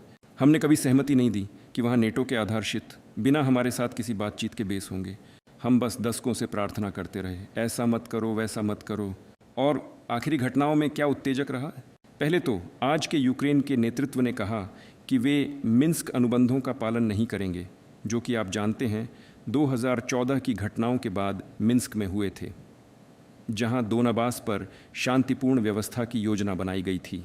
नहीं, आज के यूक्रेन के नेताओं, विदेश मंत्री, सभी अन्य आधिकारिक व्यक्ति और फिर खुद राष्ट्रपति ने कहा कि उन्हें इन मिन्स्की समझौतों में कुछ पसंद नहीं आया। दूसरे शब्दों में, वे नहीं करने वाले हैं। जर्मनी, फ्रांस के पूर्व नेताओं ने हमें आज के दिनों में 1 वर्ष या उससे अधिक पहले पूरी दुनिया के सामने कह दिया कि हाँ, उन्होंने यह मिन्स्की समझौते पर हस्ताक्षर किए थे, लेकिन कभी नहीं करने का इरादा था। वे बस हमें धोखा दे रहे थे। क्या आपने सचिव, राष्ट्रपति से बात की? शायद वे आपसे बात करने से डर रहे थे। और क्या आपने उनसे कहा कि अगर वे यूक्रेन को हथियार से भरना जारी रखेंगे तो आप कार्रवाई करेंगे? हमेशा उस पर बात की, हमेशा बात की। हमने संयुक्त राज्यों यूरोपीय देशों के नेतृत्व की ओर से कहा कि यह प्रक्रिया तत्काल बंद होनी चाहिए, मिन्स्की समझौतों का पालन होना चाहिए। सच कहूँ तो मुझे नहीं पता था कि हम कैसे करेंगे, लेकिन मैं पालन करने के लिए तैयार था। वे यूक्रेन के लिए कठिन हैं, वहाँ बहुत सारे तत्व हैं। दोनबास के लिए स्वतंत्रता उन क्षेत्रों के लिए योजित हो गया था, ये सच है। लेकिन मैं पूरी तरह से यकीन करता था, मैं आपको अब भी कहूँगा, मैं निरंतर मानता था कि यदि वह लोग जिनका दोनबास में रहना है किसी भी तरह से मानते हैं तो उन्हें यूक्राइनी राजनीतिक संगठन के ढेर में लौटने का विश्वास था, तो धीरे धीरे घाव ठीक होंगे। धीरे धीरे जब यह हिस्सा क्षेत्र, आर्थिक जीवन, सामाजिक परिवेश में वापस आएगा, जब पेंशन दी जाएगी, सामाजिक सहायता, सभी धीरे धीरे जुड़ जाएगा। नहीं, कोई भी नहीं चाहता था, सभी सिर्फ सेना की मदद से समस्या को हल करना चाहते थे, लेकिन हम इसे नहीं बख्श सकते थे। और ये स्थिति तक पहुंच गई जब यूक्रेन ने कहा, नहीं, हम कुछ भी नहीं करेंगे, और फिर से सेना की तैयारी शुरू हो गई। वह 2014 में युद्ध शुरू किया। हमारा लक्ष्य युद्ध को बंद करना, और हमने उसे नहीं शुरू किया। 2022 में ये उसे बंद करने का प्रयास है। आपको लगता है क्या आपने इसे अब बंद कर दिया है? क्या आप अपने लक्ष्यों तक पहुंचे? नहीं, हमने अभी तक अपने लक्ष्यों तक पहुंचा नहीं है, क्योंकि डीनाशिफिकेशन एक लक्ष्य है। तात्कालिकरण का मतलब है किसी भी नेओनाजी आंदोलनों को प्रतिबंधित करना। यह एक समस्या है जिस पर हमने बातचीत की थी और परामर्शिक प्रक्रिया के दौरान, जो पिछले साल इस्तांबुल में समाप्त हुई, लेकिन हमारे पहले पूरे होने पर नहीं, क्योंकि हमें यूरोपियों को विशेष रूप से कहा गया, डॉक्यूमेंट्स की अंतिम साइनिंग के लिए शर्तें बनाने की ज़रूरत है। मेरे फ्रांसीसी और जर्मन सहकर्मी बोले, तू कैसे सोचता है वे समझौते पर हस्ताक्षर करेंगे? संघ बंदूक के साथ सिर पर रखी गई। कीव से सेना को हटाना चाहिए। कहता हूँ, अच्छा। हमने कीव से सेना को हटा दिया। जैसे ही हमने कीव से सेना को हटा दिया, हमारे यूक्रेनी परामर्शदाताओं ने इस्तांबुल में हमारे सारे समझौतों को कूड़े में फेंक दिया और संयुक्त राज्यों और उनके यूरोपीय उपग्रहों के साथ लंबे समय तक हथियारबंद टकराव की तैयारी की। यहाँ जैसे स्थिति विकसित हुई, और ऐसा कैसे वह अब दिखता है। डीनाशिफिकेशन क्या है? ये क्या मतलब होता है? मैं अभी इस पर बात करना चाहता हूँ। ये एक बहुत महत्वपूर्ण सवाल है। डीनाशिफिकेशन, स्वतंत्रता प्राप्ति के बाद यूक्रेन कोई कहता है, पश्चिम में कुछ विशेषज्ञों अपनी पहचान खोजने लगी थी और कुछ भी नहीं सोचा, जैसे कुछ झूठे नायकों को सिर पर बैठाना जो हिटलर के साथ मिले हुए थे। मैंने पहले ही कहा था कि 19वीं सदी की शुरुआत में जब स्वतंत्रता और स्वायत्तता के सिद्धांतों को बनाया गया, तो उन्होंने यह सोचा था कि स्वतंत्र यूक्रेन को रूस के साथ बहुत अच्छे संबंध होने चाहिए। लेकिन ऐतिहासिक विकास के कारण जब यह क्षेत्र रेच पोस्पोलित के हिस्से में थे, पोलैंड, तो यूक्रेनियों को काफ़ी क्रूरता से पीड़ित किया गया। उनकी पहचान को नष्ट करने का प्रयास किया गया। उन्होंने बहुत क्रूरता से व्यवहार किया। ये सब जनता की यादों में बना रहा। जब दूसरी विश्व युद्ध शुरू हुआ तो इस क्रूरतापूर्ण राष्ट्रवादी भावनाओं वाले कुछ अंश ने हिटलर के साथ सहयोग करना शुरू किया, ये मानकर कि हिटलर उन्हें स्वतंत्रता लाएगा। जर्मन सेना, यहाँ तक कि एसएस की सेना, वे पोलैंडी जनसंख्या, यहूदी जनसंख्या को नष्ट करने का सबसे गंदा काम करती थीं। उन्हें सहयोगियों के रूप में उपयोग किया जाता था जो हिटलर के साथ सहयोग करते थे। इसलिए यहाँ पोलैंड, यहूदी और रूसी जनसंख्या की इस क्रूर नरसंहार की कहानी है। सबसे ऊपर खड़े थे लोग जिन्हें अच्छी तरह से जाना जाता था, बांडेर, शुहेविच। यही लोग को राष्ट्रीय नायक बना दिया गया। यही समस्या है। और हमें हमेशा कहा जाता है राष्ट्रवाद और नेओनाजिज्म अन्य देशों में भी है। हाँ, अंकुर हैं, लेकिन हम उन्हें दबा रहे हैं और अन्य देशों में भी उन्हें दबाया जाता है। लेकिन यूक्रेन में नहीं, यूक्रेन में उन्हें राष्ट्रीय नायक बना दिया गया है। उन्हें स्मारक बनाए जाते हैं, उनके ध्वजों पर उनके नामों को भगवानी करते हैं जो दीपों के साथ जलते हैं, जैसे नाजी जर्मनी में। ये वे लोग हैं जो पोलैंड, यहूदी और रूसी लोगों को नष्ट किया। इस प्रथा और सिद्धांत को बंद करना चाहिए। बिल्कुल, हर देश जो बड़ा है वहाँ कुछ लोगों की धारा है। मैं कहता हूँ ये रूसी लोगों का एक हिस्सा है। वे कहते हैं नहीं, हम एक अलग जाति हैं। ठीक है, अगर कोई अपने को अलग जाति मानता है तो उसका अधिकार है, लेकिन नाजिज्म के आधार पर नहीं, नाजिस्ट के विचारधारा के आधार पर। क्या आप वह क्षेत्र से संतुष्ट होंगे जो आपके पास अब है? मैं अभी खत्म करता हूँ। आपने नेओनाजिज्म और डीनाशिफिकेशन के बारे में प्रश्न पूछा था। यूक्रेन के राष्ट्रपति कनाडा आए, यह अच्छी तरह से जाना जाता है, लेकिन पश्चिम में छुपाया जाता है। और कनाडा के संसद में एक व्यक्ति का प्रस्तुत किया गया जिसने कहा कि अगर कोई दूसरा विश्व युद्ध के समय रूसी लोगों के खिलाफ युद्ध किया, हिटलर और उसके सहयोगी, पता चला कि यह व्यक्ति एसएस सेना में सेवा करता था, उसने व्यक्तिगत रूप से रूसी, पोलैंडी और यहूदी को मारा था। यूक्रेनी राष्ट्रवादी लोगों से बनी एसएस सेना इस गंदे काम को करती थी। यूक्रेन के राष्ट्रपति साथ ही सभी कनाडा के संसद के साथ खड़े हो गए और इस व्यक्ति को तालियों से बजाया। इसे कैसे समझा जा सकता है? वास्तव में यूक्रेन के राष्ट्रपति स्वयं एक यहूदी हैं। आप इसके साथ क्या करेंगे? हिटलर को 80 वर्ष हो गए हैं, नाजिज्म जर्मनी का अब नहीं रहा। ये सच है। आप कह रहे हैं कि आप यूक्रेनी राष्ट्रवाद की इस आग को बुझाना चाहते हैं। इसे कैसे करें? मेरी बात सुनो, तुम्हारा प्रश्न बहुत ही सूक्ष्म और क्या मैं अपनी राय कह सकता हूं? क्या आप बुरा मानोगे? हाँ, नहीं मानूंगा। यह दिखता तो सूक्ष्म है, लेकिन यह बहुत ही अप्रिय प्रश्न है। तुम कहते हो हिटलर नहीं है, बहुत सालों से 80 साल हो गए हैं, लेकिन उसका काम चलता है। वे लोग जो यहूदी, रूसी और पोलैंडी लोगों को नष्ट किया था, वे जिंदा हैं और आज के यूक्रेन के वर्तमान राष्ट्रपति कनाडा की संसद में उसका समर्थन करते हुए खड़े होते हैं, वहाँ तालियां बजाते हैं। क्या हम कह सकते हैं कि हमने इस विचारधारा को पूरी तरह से ख़त्म कर दिया है, अगर वह कुछ भी हो जो हम आज देख रहे हैं? ये हमारे समझ में डेनासिफिकेशन है। हमें उन लोगों से छुटकारा पाना चाहिए जो इस विचारधारा और प्रथा को जिंदा रखते हैं और इसे संरक्षित करने का प्रयास करते हैं। यही डेनासिफिकेशन है, ये हम इसके तहत समझते हैं। मैं बेशक नाजियों या नया नाजियों का समर्थन नहीं कर रहा हूं, लेकिन मेरा प्रश्न व्यावसायिक दृष्टिकोण में है। तुम पूरे देश का नियंत्रण नहीं करते और मुझे ऐसा लगता है कि तुम उसे पूरी तरह से नियंत्रित करना भी नहीं चाहते। लेकिन तो फिर तुम वह विचारधारा, संस्कृति, कुछ भावनाएं, इतिहास कैसे उखाड़ सकोगे जिसे तुम नियंत्रण में नहीं हो? इसको कैसे प्राप्त किया जाए? क्या आपको पता है, चाहे आपको यह अजीब लगे, कि इस्तांबुल में बातचीत के दौरान हमने तय किया कि वहाँ यह सब लिखित रूप में है, यूक्रेन में न्याय नाज़ियता का विकास नहीं होगा, जिसमें समाविधिक स्तर पर प्रतिबंध लगेगा। महोदय कार्लसन, हम इस पर सहमत हो गए हैं। यह परामर्श वार्ता के प्रक्रिया के दौरान किया जा सकता है और यहाँ यूक्रेन के लिए, जैसे कि आधुनिक सभ्य राष्ट्र के लिए, कोई अपमानजनक नहीं है। क्या किसी भी राष्ट्र को नाजियों का प्रचार करने की अनुमति है? क्योंकि नहीं, सच। बस क्या वार्ता होगी? और यह क्यों है कि अब तक ऐसी वार्ता, शांतिपूर्ण वार्ता, यूक्रेन में संघर्ष के समाधान के संबंध में नहीं हुई? वे हुई थीं, वे बहुत उच्च स्तर तक स्थितियों की समन्वय की स्थिति तक पहुंच गई थीं, एक कठिन प्रक्रिया, लेकिन फिर भी वे प्रायः समाप्त हो गई थीं। लेकिन जैसे ही हमने कीव से सेना को हटाया, मैंने पहले ही कहा, दूसरी पक्ष यूक्रेन ने इन सब समझौतों को फेंक दिया और स्वीकार किया।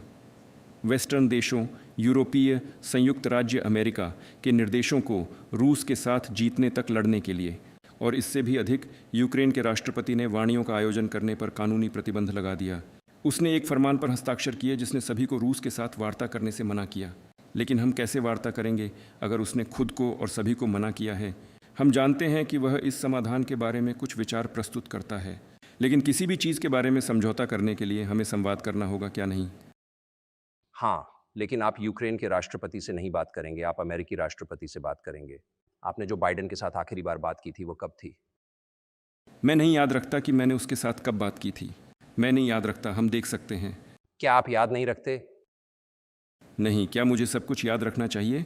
मेरे पास खुद के काम भरपूर हैं। हमारे पास आंतरिक राजनीतिक मामले हैं। लेकिन वह युद्ध का वित्त पोषण कर रहा है जिसे आप लड़ रहे हैं। हाँ, वह वित्त पोषण कर रहा है, लेकिन जब मैंने उससे बात की तो यह स्पेशल मिलिट्री ऑपरेशन की शुरुआत से पहले था, स्वाभाविक रूप से। और मैंने उसे तब कहा था, मैं विस्तार में नहीं जाऊंगा, मैं कभी भी ऐसा नहीं करता, लेकिन मैंने उसे तब कहा, मेरी समझ में आप एक विशाल गलती कर रहे हैं। ऐतिहासिक पैमाने पर यूक्रेन में हो रही सब कुछ का समर्थन करके रूस को धकेल रहे हैं। मैंने उसे इस बारे में बताया, बार बार कह चुका हूँ। वैसे भी मुझे लगता है कि यह उचित होगा। यहाँ इस पर मैं सीमित हो जाऊंगा।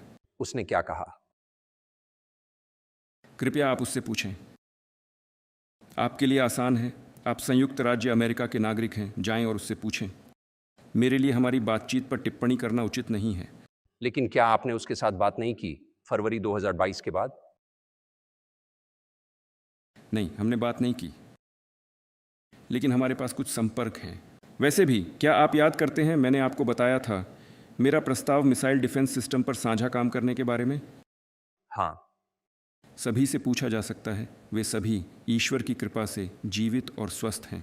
पूर्व प्रेसिडेंट और कोंडोलीज़ा राइस जीवित और स्वस्थ हैं, और मेरी समझ में मिस्टर गेट्स और आज के सेंट्रल इंटेलिजेंस एजेंसी के निदेशक मिस्टर बर्न्स, वह तब रूस में राजदूत थे, मेरी समझ में बहुत सफल राजदूत, वे सभी इन बातचीत के साक्षी हैं।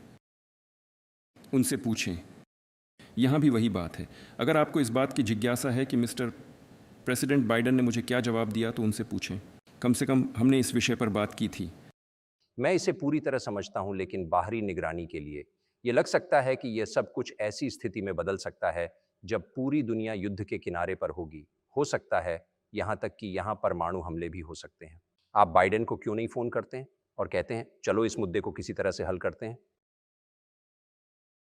तो हमें क्या समाधान करना है? सब कुछ बहुत सरल है। हमारे पास, मैं दोहरा रहा हूँ, विभिन्न विभागों के माध्यम से संपर्क हैं, और मैं आपको बताता हूँ कि हम इस बारे में क्या कहते हैं और हम अमेरिकी नेतृत्व तक क्या पहुँचाते हैं। अगर आप वास्तव में युद्ध की क्रियाएं रोकना चाहते हैं तो आपको हथियारों की आपूर्ति रोकनी होगी। सब कुछ सप्ताहों के भीतर समाप्त हो जाएगा, बस इतना ही, और फिर आप किसी भी प्रकार की शर्तों पर समझौता कर सकते हैं। इससे पहले कि आप यह करें, रोक दें। इससे आसान क्या हो सकता है? मुझे उसे फ़ोन करने की आवश्यकता क्यों है? किस बारे में बात करनी है या किस बारे में विनती करनी है? क्या आप यूक्रेन को कुछ ऐसा हथियार देने का इरादा रखते हैं? XHD। ओह, मैं डरता हूँ, कृपया न दें। ओह, मैं डरता हूँ, कृपया न दें। बात करने के लिए क्या है? आपका क्या विचार है? क्या नाटो इस बात को लेकर चिंतित है कि यह सब एक वैश्विक युद्ध या यहां तक कि परमाणु संघर्ष में बदल सकता है? हर हाल में वे इसके बारे में बात करते हैं, और वे अपनी जनता को काल्पनिक रूसी खतरे से डराने की कोशिश करते हैं। ये एक स्पष्ट तथ्य है, और विचारशील लोग, न कि आम जनता बल्कि विचारशील लोग, विश्लेषक जो वास्तविक राजनीति में लगे हुए हैं, बस समझदार लोग, यह अच्छी तरह से समझते हैं कि यह झूठ है। रूसी खतरा फुलाया जा रहा है। क्या आप रूस की आक्रमण के खतरे की बात कर रहे हैं? उदाहरण के लिए पोलैंड या लातविया में। क्या आप एक परिस्थिति कल्पना कर सकते हैं जब आप पोलैंड में रूसी सेना भेजेंगे? केवल एक ही मामले में, अगर पोलैंड से रूस पर हमला होगा। क्यों? क्योंकि हमारे पास पोलैंड में या लातविया में कहीं भी कोई हिट नहीं है। हमें इसकी क्या ज़रूरत है? हमारे पास बस कोई हिट नहीं है, लेकिन हमें उनसे केवल खतरे ही दिखाई दे रहे हैं। तर्क, मैं सोचता हूं कि आप अच्छी तरह से जानते हैं। इसमें होता है कि हाँ, देखिए, उसने यूक्रेन में हमला किया, उसके पास संपूर्ण महाद्वीप पर भूक्षेत्रीय दावे हैं। क्या आप स्पष्ट रूप से कह रहे हैं कि आपके पास ऐसे कोई भूक्षेत्रीय दावे नहीं हैं? यह पूरी तरह से असंभव है। आपको किसी विश्लेषक की ज़रूरत भी नहीं है। यह स्वस्थ बुद्धि के विपरीत है किसी वैश्विक युद्ध में फंसना, और एक वैश्विक युद्ध मनुष्यता को संपूर्णतया विनाश की कगार पर ला देगा। ये स्पष्ट है। बिल्कुल, रोकथाम के उपाय हैं। हमने हमेशा सबको डराया है।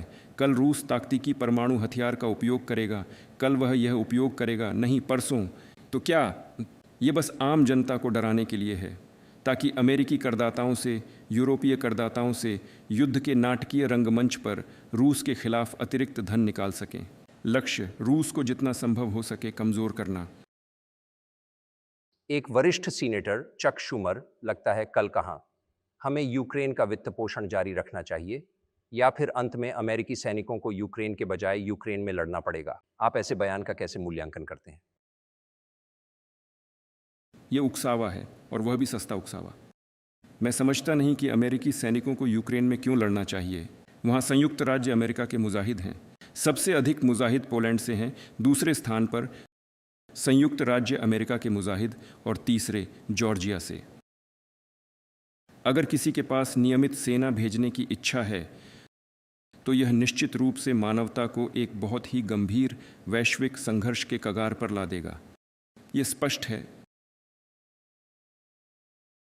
क्या यह संयुक्त राज्य अमेरिका की आवश्यकता है? क्यों? राष्ट्रीय प्रदेश से हजारों किलोमीटर दूर। क्या आपके पास कुछ और करने के लिए नहीं है? आपके पास सीमा पर भरपूर समस्याएं हैं, प्रवासी समस्याएं, राज्य ऋण की समस्याएं, 33 अधिक ट्रिलियन डॉलर। क्या आपके पास कुछ और करने के लिए नहीं है? क्या आपको यूक्रेन में युद्ध करना चाहिए? क्या रूस के साथ समझौता करना बेहतर नहीं होगा? समझौता करें, पहले से ही आज के दिन की स्थिति को समझते हुए कि रूस अपने हितों के लिए अंत तक संघर्ष करेगा, और यह समझते हुए वास्तव में स्वस्थ बुद्धिमत्ता की ओर लौटें। हमारे देश के प्रति सम्मान के साथ व्यवहार करना शुरू करें। हमारे हितों के प्रति और कुछ समाधान ढूंढने के लिए मुझे लगता है कि यह बहुत अधिक बुद्धिमान और योग्य है। नॉर्थ स्ट्रीम को किसने फोड़ा? आपने। उस दिन मैं व्यस्त था। मैंने नॉर्थ स्ट्रीम को नहीं फोड़ा। शायद आपकी व्यक्तिगत तौर पर एक अलीबी हो, लेकिन CIA की ऐसी कोई अलीबी नहीं है। क्या आपके पास यह साक्ष्य है कि नेटो या CIA ने इसे किया है? आप जानते हैं, मैं विवरण में नहीं जाऊंगा, लेकिन ऐसे मामलों में हमेशा कहते हैं जिसे इसकी ज़रूरत है उसे ढूंढो। लेकिन इस मामले में हमें सिर्फ उसे नहीं ढूंढना चाहिए जिसे इसकी ज़रूरत है, बल्कि उसे भी जो इसे कर सकता है, क्योंकि ज़रूरतमंद हो सकते हैं, लेकिन बाल्टिक सागर की तलहटी पर जाकर इस विस्फोट को करने के लिए सभी लोग सक्षम नहीं हो सकते। ये दो घटक जोड़े जाने चाहिए, जिसे रुचि है और जो कर सकता है। लेकिन मुझे पूरी तरह समझ नहीं आ रहा है। यह इतिहास में सबसे बड़ा औद्योगिक आतंकवादी हमला है, और इसके अलावा यह वायुमंडल में CO2 का सबसे बड़ा निर्वहन है। लेकिन आपके पास साक्ष्य हैं और आपकी खास सेवाओं के पास। तो क्यों आप ऐसे साक्ष्य प्रस्तुत नहीं करते और इस प्रचार की युद्ध में नहीं जीतते? प्रचार के युद्ध में संयुक्त राज्यों को जीतना बहुत कठिन है, क्योंकि संयुक्त राज्य सभी विश्व मीडिया और कई यूरोपीय मीडिया को नियंत्रित करते हैं। सबसे बड़े यूरोपीय मीडिया के अंतिम लाभार्थी अमेरिकी फंड्स होते हैं। क्या आपको इसकी जानकारी नहीं है? इसलिए इस काम में शामिल होना संभव है, लेकिन ये, जैसा कि कहा जाता है, खतरनाक है। हम सिर्फ अपने सूचना स्रोतों को उजागर कर सकते हैं, लेकिन परिणाम प्राप्त नहीं कर सकते। पूरी दुनिया को पहले से ही स्पष्ट है कि क्या हुआ, और यहाँ तक कि अमेरिकी विश्लेषक इसे सीधे बता रहे हैं। सच। हाँ, लेकिन यहाँ सवाल उठता है, आपने जर्मनी में काम किया, इसकी अच्छी जानकारी है, और जर्मन ये स्पष्ट रूप से समझते हैं कि उनके नाटो साथी ने इसे किया है। बेशक इसने जर्मनी की अर्थव्यवस्था पर प्रहार किया है। तो फिर जर्मन क्यों चुप हैं? यह मुझे भ्रमित करता है। जर्मन इस मुद्दे पर क्यों कुछ नहीं कहते? मुझे यह भी आश्चर्यचकित करता है, लेकिन आज की जर्मन नेतृत्व राष्ट्रीय हितों के आधार पर नहीं चलती, बल्कि पश्चिमी समुदाय के हितों के आधार पर चलती है। अन्यथा उनकी क्रियाओं या निष्क्रियता की तर्क संगतता को समझना मुश्किल है। वास्तव में बात केवल नॉर्थ स्ट्रीम 1 की नहीं है, जिसे विस्फोटित कर दिया गया था। नॉर्थ स्ट्रीम 2 को क्षति पहुंचाई गई, लेकिन एक पाइप बच गया, और उसके माध्यम से हम यूरोप में गैस सप्लाई कर सकते हैं, लेकिन जर्मनी इसे खोल नहीं रही है। हम तैयार हैं, कृपया। पोलैंड के माध्यम से एक और मार्ग है, जिसे यामाल यूरोप कहते हैं। वहाँ भी हम बड़ी मात्रा में गैस सप्लाई कर सकते हैं। पोलैंड ने इसे बंद कर दिया, लेकिन पोलैंड जर्मनी से हाथ में चुटकुला खा रहा है। वह पैन यूरोपीय फंड्स से पैसे प्राप्त कर रहा है, और इन पैन यूरोपीय फंड्स का मुख्य दाता जर्मनी है। जर्मनी किसी हद तक पोलैंड को पोषण कर रही है, और उन्होंने जर्मनी के लिए मार्ग बंद कर दिया। क्यों? मैं समझ नहीं पा रहा हूँ। यूक्रेन, जिसमें जर्मनी हथियार और पैसे दे रही है। यूक्रेन को वित्तीय सहायता की मात्रा के हिसाब से दूसरा स्पॉन्सर यूनाइटेड स्टेट्स के बाद जर्मनी ही है। यूक्रेन की भूमि के माध्यम से 2 गैस मार्ग होते हैं। वे बस एक मार्ग को बंद कर दिया, यूक्रेनी। दूसरा मार्ग खोलिए और कृपया रूस से गैस प्राप्त करें, लेकिन वे इसे खोल नहीं रहे हैं। क्यों जर्मन्स कह नहीं सकते, सुनिए दोस्तों, हम आपको पैसे भी दे रहे हैं और हथियार भी। कृपया वाल्व खोलिए, हमारे लिए रूस से गैस आने दें। हम 3 गुना मूल्य में यूरोप से तरल गैस खरीदते हैं, जिससे हमारी प्रतिस्पर्धात्मकता और समग्र अर्थव्यवस्था को शून्य पर पहुंचा दिया गया है। क्या आप चाहते हैं कि हम आपको धन दें, हमें सामान्य रूप से जीने दें, हमारी अर्थव्यवस्था के लिए कमाई करने दें? हम तो आपको वहीं से धन देते हैं। नहीं, वे ऐसा नहीं करते हैं। क्यों? उनसे पूछिए। मुझे नहीं पता। यहाँ और उनके दिमाग में जो है वह एक और वही है। वहाँ के लोग बहुत अयोग्य हैं। शायद दुनिया अब 2 हेमिस्फेयरों में विभाजित हो रही है। एक हेमिस्फेयर में सस्ती ऊर्जा, दूसरी में नहीं। मैं एक प्रश्न पूछना चाहता हूँ। अब बहुध्रुवीय दुनिया है। क्या आप गठबंधनों, ब्लॉकों का वर्णन कर सकते हैं? कौन किसके पक्ष में है, आपके अनुसार? सुनिए, आपने कहा कि दुनिया दो हेमिस्फेयरों में विभाजित हो रही है। मस्तिष्क दो हेमिस्फेयरों में विभाजित होता है। एक क्षेत्र के लिए एक हेमिस्फेयर जिम्मेदार होता है, दूसरा अधिक रचनात्मक होता है और इसी तरह। लेकिन यह फिर भी एक ही मस्तिष्क है। हमें चाहिए कि दुनिया भी एक हो, सुरक्षा सामान्य हो, न कि इस सोने के 1 बिलियन के लिए तय हो। और तब केवल इस स्थिति में दुनिया स्थिर, धीरजवान और अनुमानित होगी। और जब तक मस्तिष्क दो भागों में विभाजित है, ये एक बीमारी है, गंभीर बीमारी। दुनिया इस गंभीर बीमारी के द्वार से गुजर रही है। लेकिन मुझे लगता है कि ईमानदार पत्रकारिता के कारण भी वे पत्रकार डॉक्टरों की तरह काम करते हैं। शायद ये सब कुछ जोड़ने में सक्षम हो सकता है। मैं एक उदाहरण देता हूं। अमेरिकी डॉलर ने किसी न किसी तरह पूरी दुनिया को एकजुट कर दिया। आपका क्या विचार है? क्या डॉलर एक आरक्षित मुद्रा के रूप में खत्म हो जाएगा? संक्षेप में बताइए, संकटों ने डॉलर की दुनिया में स्थिति को कैसे बदल दिया? आपको पता होना चाहिए, ये संयुक्त राज्य अमेरिका की राजनीतिक नेतृत्व की सबसे बड़ी सामरिक गलतियों में से एक है, डॉलर का उपयोग विदेश नीति की संघर्ष के उपकरण के रूप में करना। डॉलर अमेरिका की शक्ति का मूल आधार है। मुझे लगता है कि सभी इसे अच्छी तरह से समझते हैं। आप जितने चाहें डॉलर मुद्रांकित करें, वे पूरी दुनिया में फैल जाते हैं। संयुक्त राज्य अमेरिका में मुद्रास्फीति न्यूनतम है। मेरे अनुसार 3%, लगभग 3.4। ये संयुक्त राज्य अमेरिका के लिए पूरी तरह से स्वीकार्य है और वे अनंत रूप से मुद्रांकन कर रहे हैं। ज़रूर 33 ट्रिलियन का अरण क्या बताता है? ये तो मुद्रांकन है। फिर भी यह अमेरिका की शक्ति को दुनिया में बनाए रखने का मुख्य हथियार है। जैसे ही राजनीतिक नेतृत्व ने डॉलर का उपयोग राजनीतिक संघर्ष के उपकरण के रूप में करने का निर्णय लिया, उन्होंने इस अमेरिकी शक्ति पर हमला कर दिया। मैं किसी अशिष्ट भाषा का उपयोग करना नहीं चाहता, लेकिन यह मूर्खता और बड़ी गलती है। देखिए दुनिया में क्या हो रहा है। अब तक की अमेरिका के सहयोगी देशों में भी डॉलर की जमा पूंजी कम हो रही है। सभी देख रहे हैं कि क्या हो रहा है और खुद को सुरक्षित करने के लिए तरीके ढूंढ रहे हैं। लेकिन यदि अमेरिका ऐसे कुछ देशों के प्रति ऐसे प्रतिबंधित उपाय लागू करता है, जैसे कि भुगतान सीमाएं, आस्तियां जमा करना आदि, तो यह पूरी दुनिया के लिए एक बड़ी चिंता और संकेत है। हमारे साथ क्या हुआ था? 2022 तक रूस के बाहरी व्यापार में लगभग 80% भुगतान डॉलर और यूरो में होते थे। इसके साथ हमारे तीसरे देशों के साथ भुगतान में लगभग 50% डॉलर थे और अब मेरे अनुसार केवल 13% बचे हैं।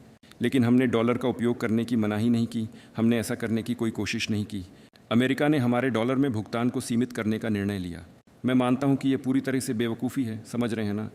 यदि हम अमेरिका के हितों और अमेरिकी करदाताओं के दृष्टिकोण से देखें, क्योंकि इससे अमेरिकी अर्थव्यवस्था पर नुकसान पहुंचता है और विश्व में अमेरिका की शक्ति को कमज़ोर करता है। वैसे युआन में हमारे हिसाब करीब 3% थे।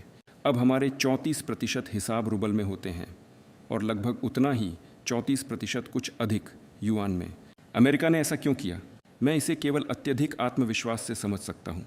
शायद उन्होंने सोचा था कि सब कुछ गिर जाएगा, लेकिन कुछ भी नहीं गिरा।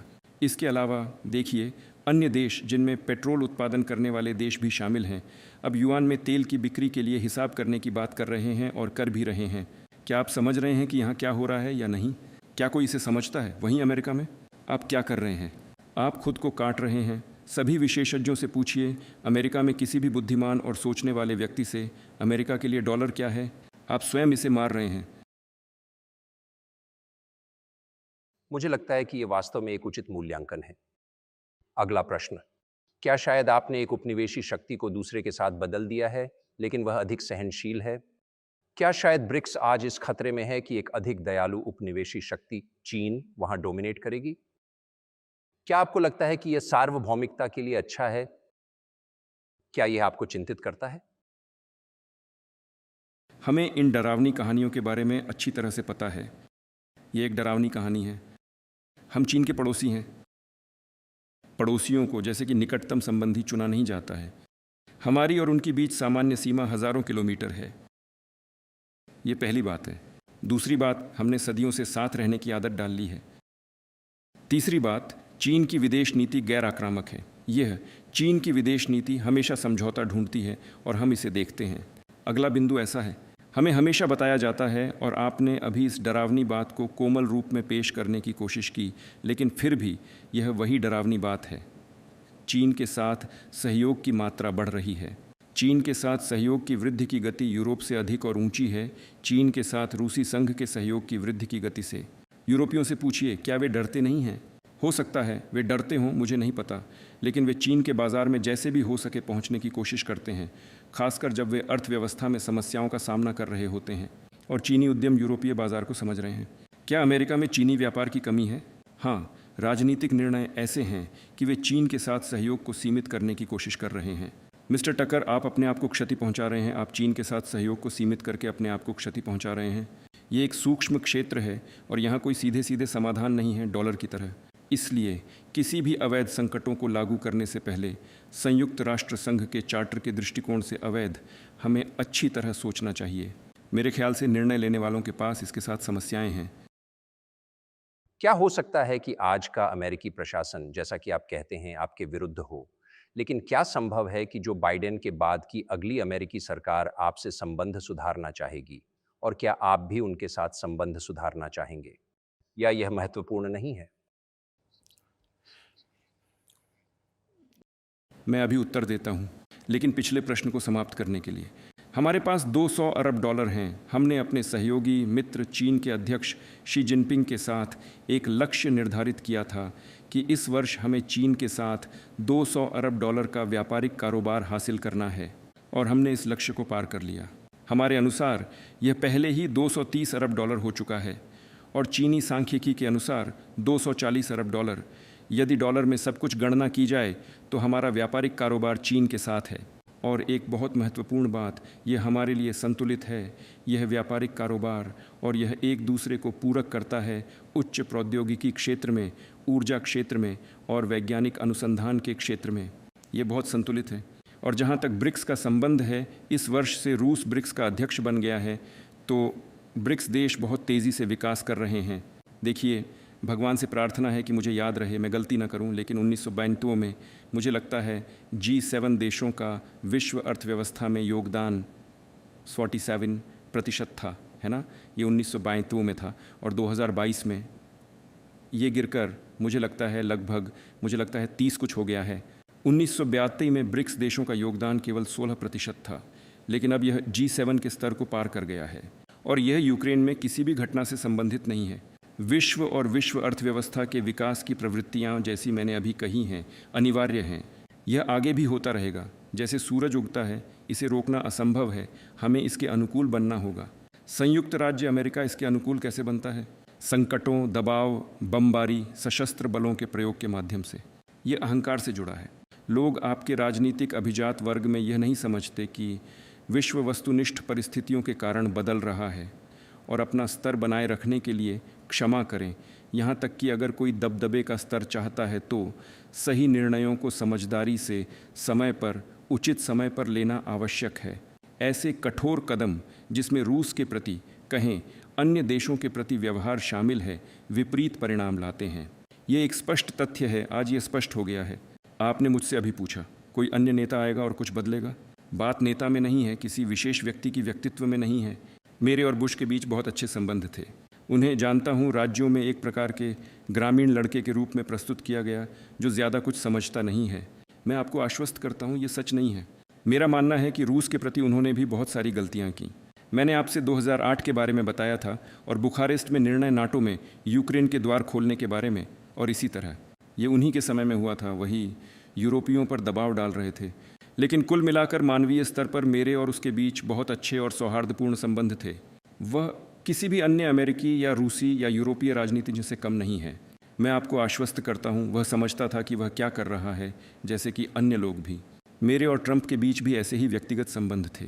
बात नेता की व्यक्तित्व में नहीं है, बात एलिट्स के मिजाज में है। अगर अमेरिकी समाज में किसी भी कीमत पर दबदबे का विचार हावी होगा, विशेष रूप से बल प्रयोग के माध्यम से, तो कुछ भी नहीं बदलेगा, केवल बुरा ही होगा। और अगर अंततः यह समझ आए कि विश्व वस्तुनिष्ठ परिस्थितियों के कारण बदल रहा है और उनके अनुसार समय पर ढलना आवश्यक है, उन लाभों का उपयोग करते हुए जो आज भी अमेरिका के पास बचे हैं, तब शायद कुछ बदल सकता है। देखिए, चीन की अर्थव्यवस्था खरीद क्षमता की समानता के हिसाब से विश्व की पहली अर्थव्यवस्था बन गई है। मात्रा के हिसाब से वे अमेरिका को काफ़ी पहले ही पीछे छोड़ चुके हैं। फिर अमेरिका और फिर भारत 1.5 अरब लोग, उसके बाद जापान, 5वें स्थान पर रूस। पिछले वर्ष रूस सभी प्रतिबंधों और प्रतिबंधात्मक उपायों के बावजूद यूरोप की पहली अर्थव्यवस्था बन गया। आपकी दृष्टि से यह सामान्य है? प्रतिबंधात्मक उपाय, डॉलर में लेन देन की असंभवता, स्विफ्ट से कटौती, हमारे जहाज़ों के खिलाफ प्रतिबंध जो तेल ले जाते हैं, हमारे विमानों के खिलाफ प्रतिबंध, हर जगह सब में प्रतिबंध।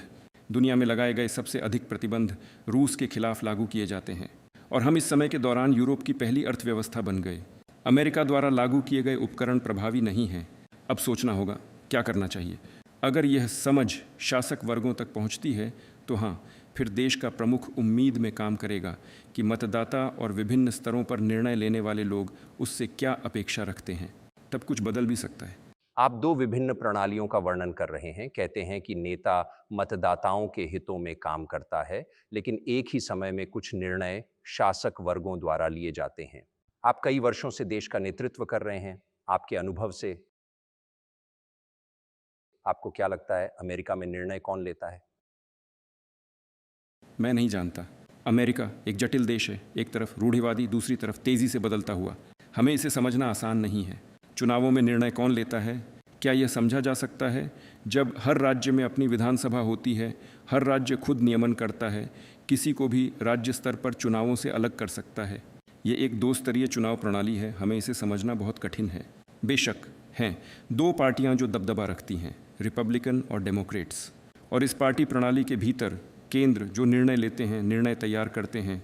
फिर देखिए, सोवियत संघ के पतन के बाद रूस के प्रति मेरी दृष्टि से ऐसी गलत, कठोर, पूरी तरह से अनुचित दबाव की नीति क्यों अपनाई गई? ये दबाव की नीति है। नाटो का विस्तार, काकेशस में अलगाववादियों का समर्थन, मिसाइल डिफेंस सिस्टम की स्थापना, ये सभी दबाव के तत्व हैं। दबाव दबाव दबाव। फिर यूक्रेन को नाटो में शामिल करने का प्रयास, ये सब दबाव दबाव है। क्यों? मेरा मानना है इसमें शामिल कारणों में से एक ये है कि कहने का तात्पर्य है अधिकांश उत्पादन क्षमताएं बनाई गई थीं। सोवियत संघ के साथ संघर्ष के समय कई तरह के केंद्र बनाए गए थे और सोवियत संघ पर विशेषज्ञता रखने वाले विशेषज्ञ जो और कुछ नहीं जानते थे, उन्हें लगा कि वे राजनीतिक नेतृत्व को समझा सकते हैं। रूस को लगातार पीटना जारी रखना चाहिए, उसे और अधिक खंडित करने की कोशिश करनी चाहिए, उस क्षेत्र पर कुछ क्वाजी राष्ट्रीय गठन बनाने और उन्हें विभाजित रूप में अपने अधीन करने की कोशिश करनी चाहिए। उनकी सामूहिक क्षमता का उपयोग भविष्य में चीन के साथ लड़ाई में करना चाहिए। यह एक गलती है। इसमें सोवियत संघ के खिलाफ काम करने वालों की अधिकता भी शामिल है। हमें इससे छुटकारा पाने की ज़रूरत है। नए ताज़ा बलों, लोगों की ज़रूरत है जो भविष्य की ओर देखते हैं और समझते हैं कि दुनिया में क्या हो रहा है। देखिए, इंडोनेशिया कैसे विकसित हो रहा है। 600 मिलियन लोग, इससे कहाँ भागा जा सकता है? कहीं नहीं। हमें बस इस बात को स्वीकार करना होगा कि इंडोनेशिया दुनिया की अग्रणी अर्थव्यवस्थाओं के क्लब में प्रवेश करेगा। वह पहले से ही प्रवेश कर रहा है, चाहे इसे किसी को पसंद आए या न आए।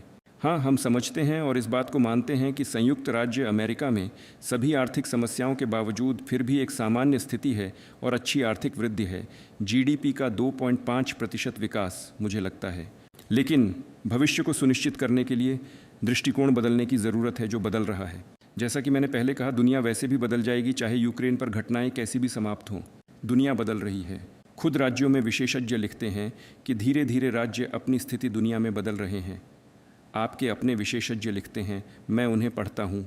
केवल प्रश्न ये है कि यह कैसे होगा, दर्दनाक रूप से, तेज़ी से या धीरे धीरे कोमलता से।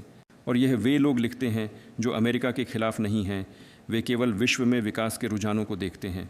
बस यही है, इन्हें मूल्यांकन करने के लिए, नीति को बदलने के लिए ऐसे लोगों की ज़रूरत है जो सोचते हैं, आगे देखते हैं, विश्लेषण कर सकते हैं और राजनीतिक नेतृत्व के स्तर पर कुछ समाधान सुझा सकते हैं। मुझे पूछना चाहिए, आपने स्पष्ट कहा कि नाटो का विस्तार आपके देश के संदर्भ में वाद विवाद और आपत्ति का कारण बना, लेकिन जब आपने यूक्रेन के लिए सेना भेजी, सुरक्षा सम्मेलन में संयुक्त राज्य अमेरिका के उपराष्ट्रपति ने यूक्रेन के राष्ट्रपति के नाटो में शामिल होने की इच्छा का समर्थन किया। क्या आपको लगता है कि यह वॉर के कार्रवाई को भी प्रेरित किया?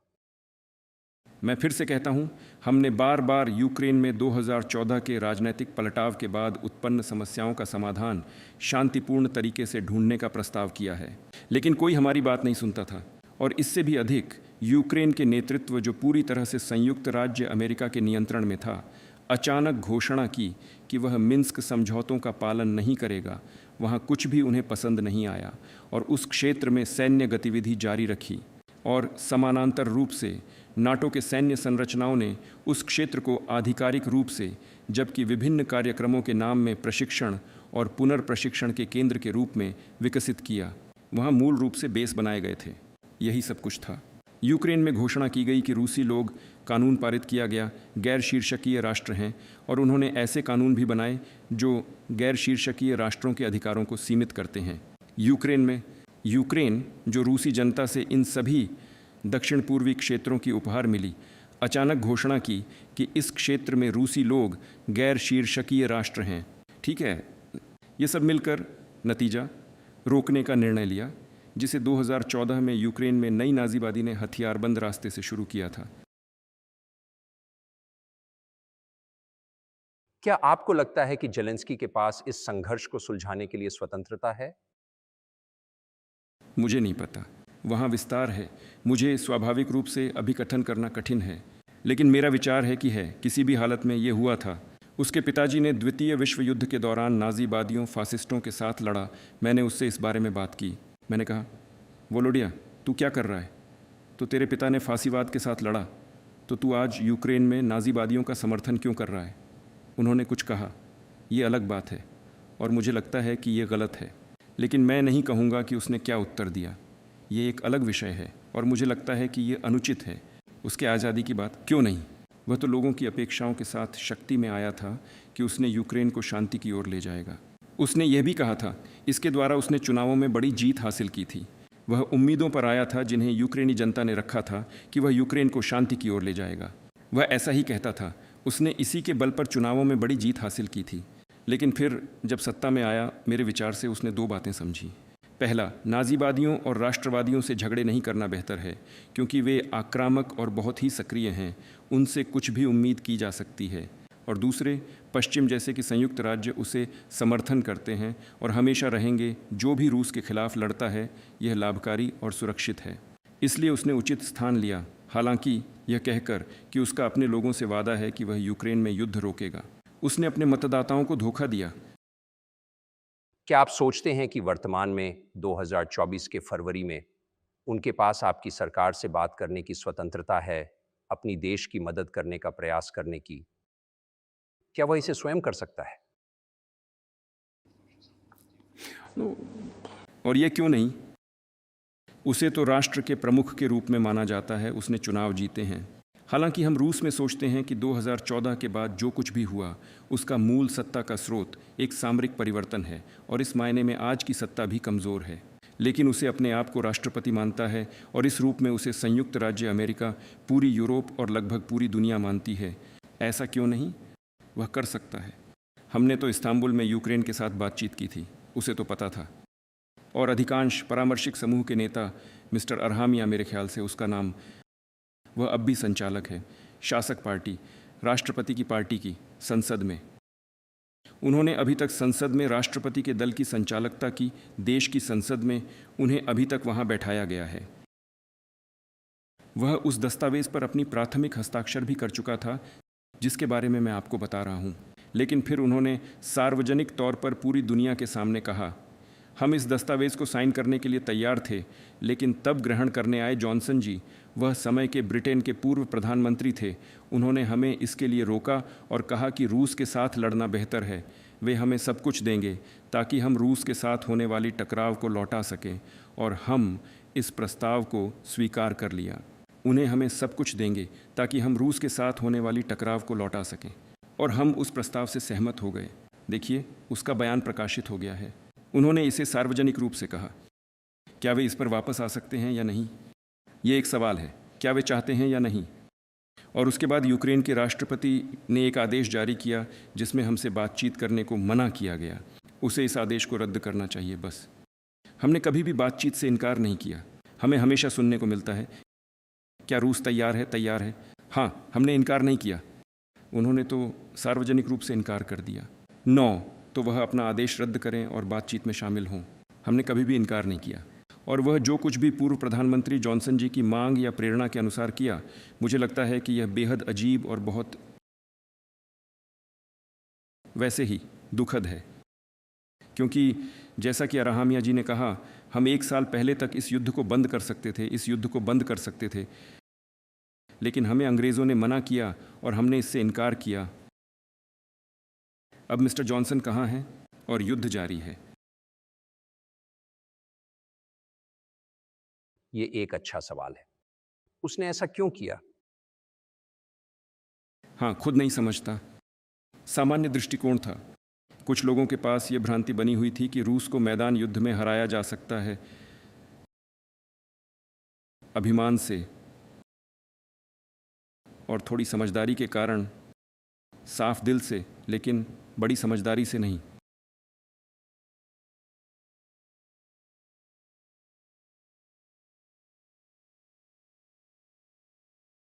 आपने रूस और यूक्रेन के बीच संबंध का वर्णन किया, रूस को धार्मिक देश के रूप में वर्णित किया, आपने इस पर बात की।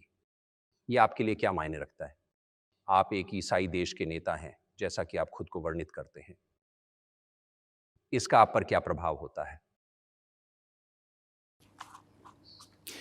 आपको पता है, जैसा कि मैंने पहले ही कहा, 968 में राजा व्लादिमीर ने बपतिस्मा दिया, अपने दादी रानी ओल्गी के उदाहरण का अनुसरण करके, और फिर अपने अनुयायियों को भी बपतिस्मा दिया, और फिर धीरे धीरे कुछ वर्षों के भीतर पूरे रूस को भी बपतिस्मा दिया। ये एक लंबी प्रक्रिया थी, पगनों से ईसाई तक बहुत साल लगे, लेकिन अंत में ये उत्तरी ईसाईत्व पूर्वी ईसाईत्व गहरे रूप से रूसी जनता की चेतना में अत्यधिक जमा हो गया। जब रूस विस्तार किया और अन्य धर्मों जैसे कि इस्लाम, बौद्ध और यहूदी धर्म को अपनाया, रूस हमेशा उन लोगों के प्रति बहुत सहयोगी रहा है जो अन्य धर्मों का पालन करते हैं। इसमें उसकी ताकत है, ये पूरी तरह निर्दिष्ट रूप से। हाँ, और मुख्य बात यह है कि आखिरकार सभी विश्व धर्मों में, जिनका मैंने अभी कहा, और जो रूसी संघ के पास परंपरागत धर्म हैं, रूस में मूल तथ्य, मूल मूल्य बहुत ही समान हैं, यदि न कहें कि वे एक समान हैं। ये सब, और हाँ, हमेशा से रूसी सत्ताओं ने उन जनजातियों की संस्कृति और धर्म का बहुत ध्यान रखा है जो रूसी साम्राज्य में शामिल हुए। यह मेरे विचार से सुरक्षा और स्थिरता की बुनियाद बनाता है, रूसी राजनीति की बुनियाद बनाता है, क्योंकि रूस में रहने वाले सभी लोग मुख्य रूप से इसे अपना देश मानते हैं। अगर आपके पास लैटिन अमेरिका से लोग आते हैं या यूरोप में, एक और अधिक स्पष्ट और समझने योग्य उदाहरण, तो लोग आते हैं, लेकिन वे अपनी ऐतिहासिक जन्मभूमि से आते हैं, आपके या यूरोपीय देशों में। और जो लोग रूस में विभिन्न धर्मों का अनुयायी हैं, वे रूस को अपना देश मानते हैं, उनके पास कोई अन्य देश नहीं है। हम सब मिलकर, यह एक बड़ा परिवार है, और हमारी पारंपरिक मूल्यों में बहुत समानता है। जब मैंने कहा यह एक बड़ा परिवार है, लेकिन प्रत्येक के पास अपना परिवार है, और यह हमारे समाज की बुनियाद है। और अगर हम कहते हैं कि मातृभूमि और परिवार सीधे रूप से जुड़े हुए हैं, तो वास्तव में ऐसा है, क्योंकि हम अपने बच्चों और परिवार के लिए समृद्ध भविष्य सुनिश्चित नहीं कर सकते हैं यदि हम अपने देश, अपनी मातृभूमि के लिए समृद्ध और स्थिर भविष्य सुनिश्चित नहीं करते हैं। इसीलिए रूस में राष्ट्रभक्ति इस प्रकार विकसित है। अगर आप अनुमति दें तो धर्मों में अंतर होता है। बात यह है कि ईसाई धर्म अहिंसात्मक धर्म है। यीशु कहते हैं, दूसरी गाल पर मुंह मारो, हत्या न करो, और ऐसा ही। और एक नेता किसी अन्य को मारने की आवश्यकता होने पर कैसे ईसाई हो सकता है? यह अपने को कैसे साझा किया जा सकता है?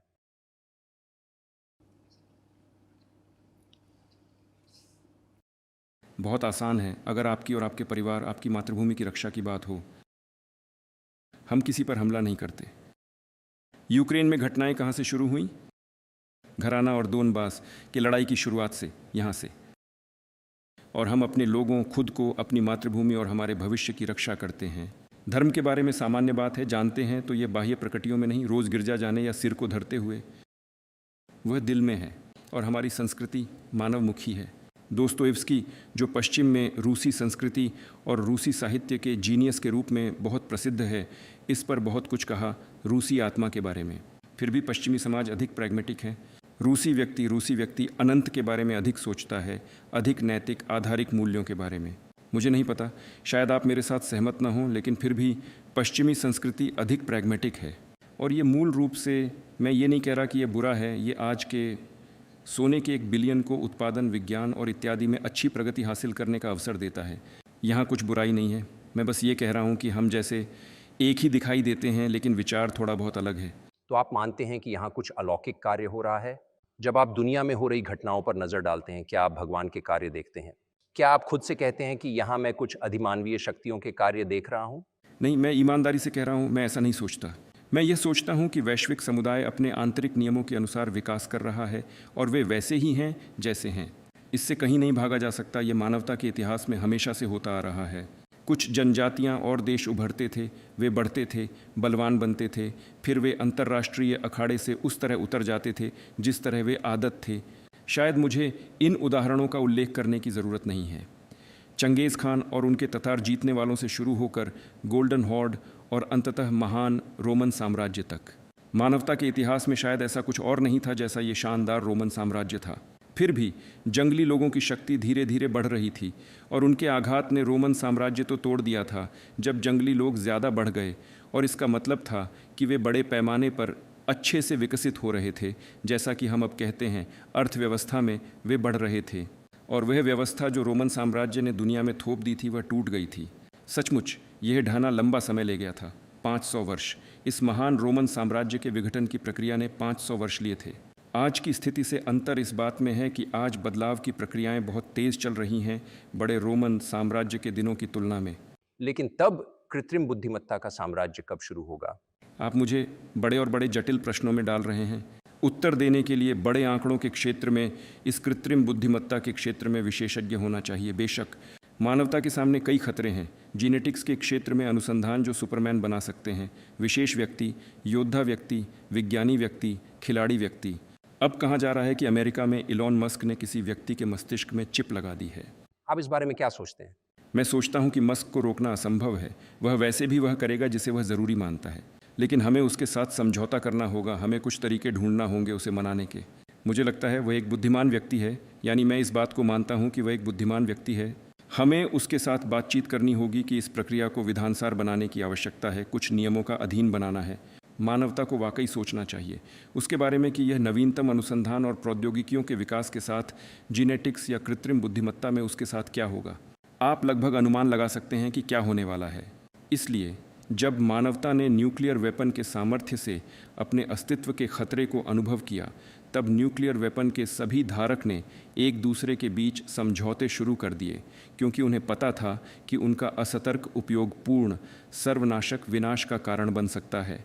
जब यह समझ में आएगा कि असीम और अनियंत्रित विकास, चाहे वह कृत्रिम बुद्धि का हो या आनुवांशिकी का या फिर किसी और आधुनिक दिशा का जिसे रोकना असंभव है, फिर भी ये अनुसंधान होंगे।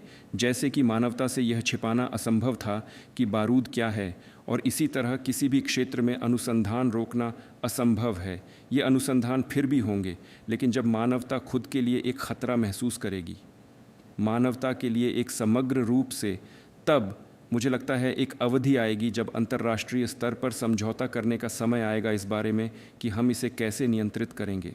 आपका बहुत बहुत धन्यवाद उस समय के लिए जिसे आपने दिया। मैं एक और प्रश्न पूछना चाहता हूँ। इवन गेर्शकोविच, उनकी उम्र 32 वर्ष है, वह अमेरिकी पत्रकार हैं। वह 1 वर्ष से अधिक समय तक जांच के तहत हैं। यह अमेरिका में एक बड़ी घटना बन चुकी है। ये आपसे एक विनम्र अनुरोध चाह रहा था, यदि आप अच्छी नीयत दिखाने वाले इशारे द्वारा उन अरिहाज अरने के लिए तैयार हैं, ताकि हम उन्हें अमेरिका ले जा सकें। हमने इतने अच्छी नीयत दिखाने वाले इशारे दिए हैं कि लगता है हमने सभी सीमाएं खत्म कर दी हैं। हमारे अच्छी नीयत दिखाने वाले इशारों का उत्तर देने वाले अनुरूप इशारे ने न तो एक बार जवाब दिया था। हालांकि हम सिद्धांततः ये कहने के लिए तैयार हैं कि हम ये नहीं मना कर रहे हैं कि हमारे साझीदारों की प्रतिक्रिया के साथ हम इसे कर सकते हैं। और जब मैं साझीदार का उपयोग कर रहा हूँ तो मैं विशेष रूप से विशेष सेवाओं के प्रतिनिधियों का तात्पर्य रख रहा हूँ। वे आपस में संपर्क में हैं और वे इस विषय का चर्चा कर रहे हैं। हमारे पास इस समस्या का समाधान करने के लिए कोई ताबू नहीं है। हम इसे सुलझाने के लिए तैयार हैं, लेकिन वहाँ कुछ निश्चित शर्तें हैं जिन्हें विशेष सेवाओं के बीच साझीदारी चैनल के माध्यम से चर्चा की जा रही है। मुझे लगता है कि हम इस पर समझौता कर सकते हैं। बिल्कुल, ये सदियों से हो रहा है। एक देश एक जासूस को पकड़ता है, उसे गिरफ्तार करता है और फिर उसे किसी और के बदले देता है। यद्यपि यह मेरा काम नहीं है, लेकिन यह स्थिति इस बात से अलग है कि यह व्यक्ति निश्चित रूप से एक जासूस नहीं है, यह एक बच्चा है। और शायद उसने आपके नियम तो तोड़ दिए थे, लेकिन वह जासूस नहीं है और निश्चित रूप से उसने जासूसी नहीं की थी। क्या हो सकता है कि वह फिर भी एक अलग श्रेणी में है? क्या शायद यह अन्यायपूर्ण होगा अगर हम उसके बदले में किसी और को मांगते?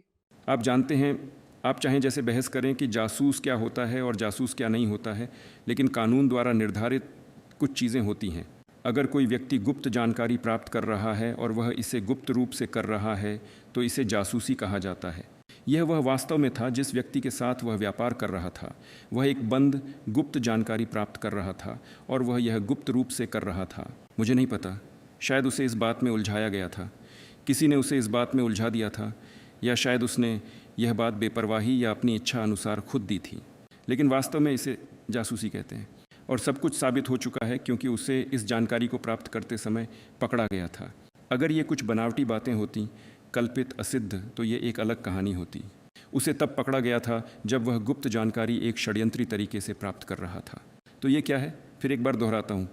क्या आप कह रहे हैं कि वह अमेरिकी सरकार या नाटो के लिए काम कर रहा था, या वह बस एक पत्रकार था जिसे उसके पास नहीं होने वाली जानकारी मिल गई थी? मुझे लगता है कि इन दोनों श्रेणियों के बीच फिर भी अंतर होता है। मैं नहीं जानता कि वह किसके लिए काम कर रहा था। लेकिन एक बार फिर दोहराता हूँ, षड्यंत्र आधार वाली गुप्त जानकारी जासूसी नाम दी जाती है और वह अमेरिकी विशेष सेवाओं या किसी अन्य संरचना के हित में काम कर रहा था। मुझे नहीं लगता कि वह मोनाको के लिए काम कर रहा था। शायद मोनाको इस जानकारी को प्राप्त करने में रुचि नहीं रखता। ये खुफिया एजेंसियों को आपस में समझौता करना चाहिए, समझ रहे हैं? वहाँ कुछ विशेष उपलब्धियाँ हैं, कुछ लोग हैं जो हमारी राय में खुफिया एजेंसियों से जुड़े नहीं हैं। सुनिए, मैं आपको बताता हूँ, एक देश में बैठा है, एक देश जो संयुक्त राज्य अमेरिका का गठबंधन है, एक व्यक्ति जिसने देशभक्ति भावनाओं के चलते एक यूरोपीय राजधानी में एक गुंडा नष्ट किया। आप जानते हैं कि कॉकेसस की घटनाओं के समय उसने क्या किया था। मुझे ये कहना अच्छा नहीं लग रहा है, लेकिन फिर भी मैं कहूँगा, उसने हमारे सैनिक को सड़क पर लगा दिया था और फिर उनके सिरों पर गाड़ी चलाई थी। वह व्यक्ति कौन है और क्या वह वास्तव में व्यक्ति है? लेकिन वहाँ एक देशभक्त था जिसने उसे एक यूरोपीय राजधानी में नष्ट कर दिया। उसने यह अपनी खुद की पहल पर किया या नहीं, ये एक अलग सवाल है। इवन गेर्शकोविच ने ऐसा कुछ नहीं किया। ये एक बिल्कुल अलग कहानी है। वह केवल एक पत्रकार नहीं है। मैं फिर से दोहराता हूँ, वह एक पत्रकार है जिसने गुप्त जानकारी प्राप्त की थी षड्यंत्र आधारित तरीके से। ठीक है, ये एक दूसरी कहानी है। बिल्कुल, मैं बस उन लोगों की बात कर रहा हूँ जो वास्तव में अमेरिकी अधिकारों के नियंत्रण में हैं, चाहे वे जेल में बैठे रहें, और विशेष एजेंसियों के बीच वार्तालाप चल रही है। इसे शांतिपूर्वक पेशेवर स्तर पर हल करना चाहिए। संपर्क हैं, उन्हें काम करने दें। मैं इसे नकार नहीं सकता कि वह व्यक्ति जिसकी आपने बात की, श्री गेर्शकोविच, अपने देश में हो सकते हैं। क्यों नहीं? यह अधिक या कम व्यर्थ है उसे रूस में जेल में रखना। लेकिन आइए, हमारे अमेरिकी पक्ष के खुफिया एजेंसियों के सहयोगियों के साथियों ने भी सोचा, वे समस्याएं कैसे सुलझाएंगे जो हमारी खुफिया एजेंसियों के सामने खड़ी हैं। हम वार्तालाप के लिए बंद नहीं हैं। वास्तव में ये वार्तालाप चल रहे हैं और बहुत बार ऐसा हुआ जब हम एक बार सहमत हुए थे। हम बातचीत कर सकते हैं, लेकिन हर किसी को बात करते रहने की ज़रूरत है। मुझे उम्मीद है कि आप उसे जारी करेंगे। बहुत बहुत धन्यवाद महोदय प्रेसिडेंट। मुझे भी चाहिए कि वह अंत में घर चला जाए। मैं पूरी ईमानदारी से कह रहा हूँ, लेकिन मैं दोहराता हूँ, वार्तालाप जारी है। जितना अधिक हम इस प्रकार की चीज़ों को सार्वजनिक करते हैं, उतनी ही उन्हें हल करना कठिन होता है। सब कुछ शांत होना चाहिए। सच कहूं तो युद्ध के साथ मैं नहीं जानता कि यह काम कर रहा है या नहीं। अगर आप अनुमति दें तो मैं एक और प्रश्न पूछना चाहूंगा। शायद आप रणनीतिक कारणों के लिए जवाब न देना चाहते हो, लेकिन क्या आप नहीं चिंतित हैं कि यूक्रेन में जो घट रहा है वह कुछ अधिक व्यापक और अधिक भयानक की ओर ले जा सकता है? आप कितने तैयार हैं, आप प्रेरित हैं, उदाहरण के लिए अमेरिका में फोन करने के लिए और कहने के लिए, आइए समझौते करें? सुनिए, मैंने पहले ही कह दिया है, हमने कभी वार्ता से इनकार नहीं किया। हमने इनकार नहीं किया। ये पश्चिमी ओर है और यूक्रेन आज निश्चित रूप से अमेरिका का उपग्रह है। ये तो जाहिर है। सचमुच मैं नहीं चाहता कि ये सुनने में कोई गाली या अपमान जैसा लगे, लेकिन हम तो समझते हैं हाँ क्या हो रहा है। वित्तीय सहायता 72 अरब दी गई थी। दूसरे स्थान पर जर्मनी है। अन्य यूरोपीय देश दसियों अरब डॉलर यूक्रेन जा रहे हैं। एक विशाल धारा शस्त्र चल रही है। निश्चित रूप से आज की यूक्रेन नेतृत्व तो बताइए, देखिए, बैठ जाइए और बातचीत शुरू रख दीजिए। अपने मूर्खतापूर्ण आदेश या डिक्री रद्द करिए और बैठ जाइए, बातचीत करिए। हमने तो इनकार नहीं किया। हाँ, आपने इसके बारे में पहले ही बताया है। मैं बिल्कुल समझता हूँ, ज़रूर, ये गाली नहीं है। और वास्तव में ये रिपोर्ट की गई थी कि यूक्रेन को शांति साइन करने की अनुमति नहीं दी गई थी, जो ब्रिटेन के भूतपूर्व प्रधानमंत्री के निर्देश अनुसार थी, जो वॉशिंगटन के निर्देश अनुसार थे। इसलिए मैं पूछ रहा हूँ, क्यों आप सीधे इन मुद्दों को बाइडेन प्रशासन के साथ नहीं सुलझा रहे हैं? जो यूक्रेन में जेलेंस्की का प्रशासन नियंत्रित कर रहे हैं? यदि यूक्रेन में जेलेंस्की का प्रशासन वार्ता से इनकार कर रहा है तो मैं इस तथ्य से निकल रहा हूं कि उन्होंने यह वॉशिंगटन के निर्देश अनुसार किया था। अब अगर वॉशिंगटन वाले देख रहे हैं कि यह गलत निर्णय था तो वे इसे त्याग दें, कोई सूक्ष्म बहाना ढूंढें जो किसी के लिए भी अपमानजनक न हो। वे इस समाधान को ढूंढ लें। हमने तो ये निर्णय नहीं लिए थे, वहाँ निर्णय लिया गया था, वे उसे त्याग दें, बस इतना ही। लेकिन उन्होंने गलत निर्णय लिया। अब हमें इस गलत निर्णय से बाहर निकलने का उपाय ढूंढना होगा, उनकी गलतियों की निवारण करना। उन्होंने गलती की, वे उसे ठीक कर रहे हैं, हम इसके लिए हैं। मैं ये निश्चित करना चाहता हूं कि मैं आपको ठीक तरीके से समझ रहा हूं। यानी आप यूक्रेन में वर्तमान घटनाओं का समाधान निकालने के लिए वार्ता के माध्यम से समाधान करना चाहते हैं, सही? सही। लेकिन हमने इसे हासिल किया है। हमने एक बड़ा दस्तावेज़ बनाया इस्तांबुल में, जिसे यूक्रेनी डेलीगेशन के नेता ने हस्ताक्षरित किया था। वहाँ उनका हस्ताक्षर है इस समझौते के एक अंश पर, न कि पूरे दस्तावेज पर, बल्कि एक अंश पर।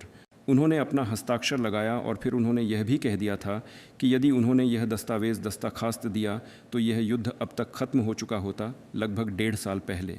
लेकिन मिस्टर जॉनसन ने हमें इससे रोक दिया और हमने यह मौका गंवा दिया। तो यदि उन्होंने यह मौका गंवा दिया और गलती कर दी तो वे इस बात पर वापस जाएं और बस यही बात रह गई। लेकिन हमें दूसरों की गलतियों को सुधारने के लिए क्यों हलचल करनी चाहिए? मैं समझता हूँ कहा जा सकता है कि यह हमारी गलती थी कि हमने कार्यों को बढ़ावा दिया और युद्ध को रोकने के लिए हथियार का उपयोग किया, जैसा कि मैंने कहा था, जो दोनबास में 2014 में शुरू हुआ था। लेकिन मैं आपको और अधिक गहराई तक ले जाऊंगा। मैं इस बारे में पहले भी बात कर चुका हूं और हम इस बारे में अभी बात कर रहे थे। तो चलिए हम 1989 एक के वर्ष में वापस चले जाते हैं, जब हमें वादा किया गया था कि नाटो विस्तारित नहीं होगा। 2008 वर्ष के वर्ष में वापस चले जाते हैं, जब नाटो के द्वार खोल दिए गए थे। चलिए यूक्रेन की निरपेक्ष घोषणा तक वापस चल जाते हैं, जहां उसने खुद को तटस्थ राज्य घोषित किया था। चलिए वापस जाते हैं उस बात पर जहां नाटो के बेस और अमेरिकी बेस, अंग्रेज़ी बेस यूक्रेन की भूमि पर उत्पन्न हो रहे थे, जिससे हमें ये खतरे उत्पन्न हो रहे थे। चलिए वापस जाते हैं उस बात पर जहां यूक्रेन में वर्ष 2014 में राज्य तख्तापलट हुआ था। बेमानी है सच में। हम इस गेंद को अनंत काल तक आगे और पीछे रोल सकते हैं, लेकिन वे तो वार्ता बंद कर चुके हैं। त्रुटि, हाँ, इसे ठीक करें। हम तैयार हैं। और कुछ चाहिए? क्या आप नहीं समझते कि नाटो के लिए अब रूस के नियंत्रण को मान लेना अत्यधिक अपमानजनक नहीं होगा, जो 2 वर्ष पहले यूक्रेन के भूभाग था? मैंने तो कह दिया था। वे सोचें इसे सम्मानजनक तरीके से कैसे करना है। विकल्प हैं, लेकिन अगर इच्छा है। अब तक वे शोर मचा रहे थे, चिल्ला रहे थे। रूस की रणनीतिक हार को अच्छी तरह से ढूंढने की ज़रूरत है। युद्ध भूमि पर हार जाना चाहिए। लेकिन अब लगता है यह जागरूकता आ रही है जो यह बताती है यह आसान नहीं बन रहा। अगर यह बिल्कुल भी योग्य न रह जाए तो भी। मेरे विचार से यह सिद्धांततः असंभव है, ऐसा कभी नहीं होगा।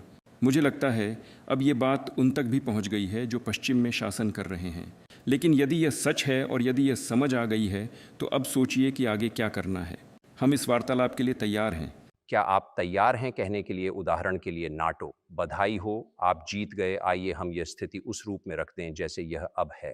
आप जानते हैं यह वार्ता का विषय है, वार्ता का विषय जिसे वे हमारे साथ आयोजित करना नहीं चाहते हैं, या यदि यथार्थ बोलूं, वे चाहते हैं लेकिन वे नहीं जानते कि ऐसा कैसे करें। मैं जानता हूं कि वे क्या चाहते हैं। मैं इसे केवल देखने ही नहीं रहता, बल्कि मैं जानता हूं कि वे क्या चाहते हैं, लेकिन वे किसी तरह नहीं समझ पा रहे हैं कि यह कैसे किया जाए। वे यह विचार कर चुके हैं और हमें उस स्थिति तक ले गए हैं जिसमें हम वर्तमान में हैं। ये हमने नहीं ला दिया था, बल्कि ये हमारे विरोधी और साथी ने ला दिया था। ठीक है, अब वे ये विचार ले लें, ये कैसे उलटा जा सकता है। हम तो इनकार नहीं कर रहे हैं। ये हास्यास्पद होता अगर यह इतना दुखद न होता। ये अनंत मोबाइलाइजेशन यूक्रेन में, हिस्टेरिया, आंतरिक समस्याएं, ये सब अगले या बाद में हम वैसे भी समझौता कर लेंगे। और आप जानते हैं क्या, शायद आज की दशा में यह अजीब लग रहा होगा, फिर भी लोगों के बीच रिश्ते बहाल हो जाएंगे। ये बहाल होने में बहुत वक्त लगेगा, लेकिन ये बहाल हो जाएगा। बिल्कुल असाधारण उदाहरण दूंगा। युद्ध क्षेत्र में संघर्ष हो रहा है। विशेष उदाहरण, यूक्रेनी सैनिक घेरे में फंस गए हैं। यह एक विशेष जीवन की उदाहरण है। युद्ध क्रियाएं, हमारे सैनिक उन्हें चिल्ला रहे हैं, आपके पास कोई विकल्प नहीं है, सरेंडर कर दीजिए, बाहर आइए, आप जीवित रहेंगे, सरेंडर कर दीजिए। और अचानक वहाँ से अच्छी रूसी भाषा में चिल्लाया जाता है, रूसी लोग नहीं देंगे अगर आवश्यक तब भी, और सभी मर गए। वे अब तक खुद को रूसी मानते हैं। इस संदर्भ में जो कुछ भी हो रहा है ये एक नागरिक युद्ध का तत्व है, एक निर्धारित रूप से। और पश्चिम में सभी ये सोच रहे हैं युद्ध की गतिविधियां ने रूसी लोगों के एक भाग को दूसरे भाग से हमेशा के लिए अलग कर दिया। नहीं, पुनर्मिलन होगा। ये कहीं नहीं गया था। ये यूक्रेन की सरकार रूसी ऑर्थोडॉक्स चर्च को क्यों तोड़ रही है? इसलिए क्योंकि यह न क्षेत्र को एकजुट करती है बल्कि आत्मा को, और किसी को भी इसे विभाजित नहीं करने देगा। क्या हम ये खत्म कर दें या और कुछ? फिर तो ये आपका बहुत धन्यवाद था। बहुत धन्यवाद श्री राष्ट्रपति जी।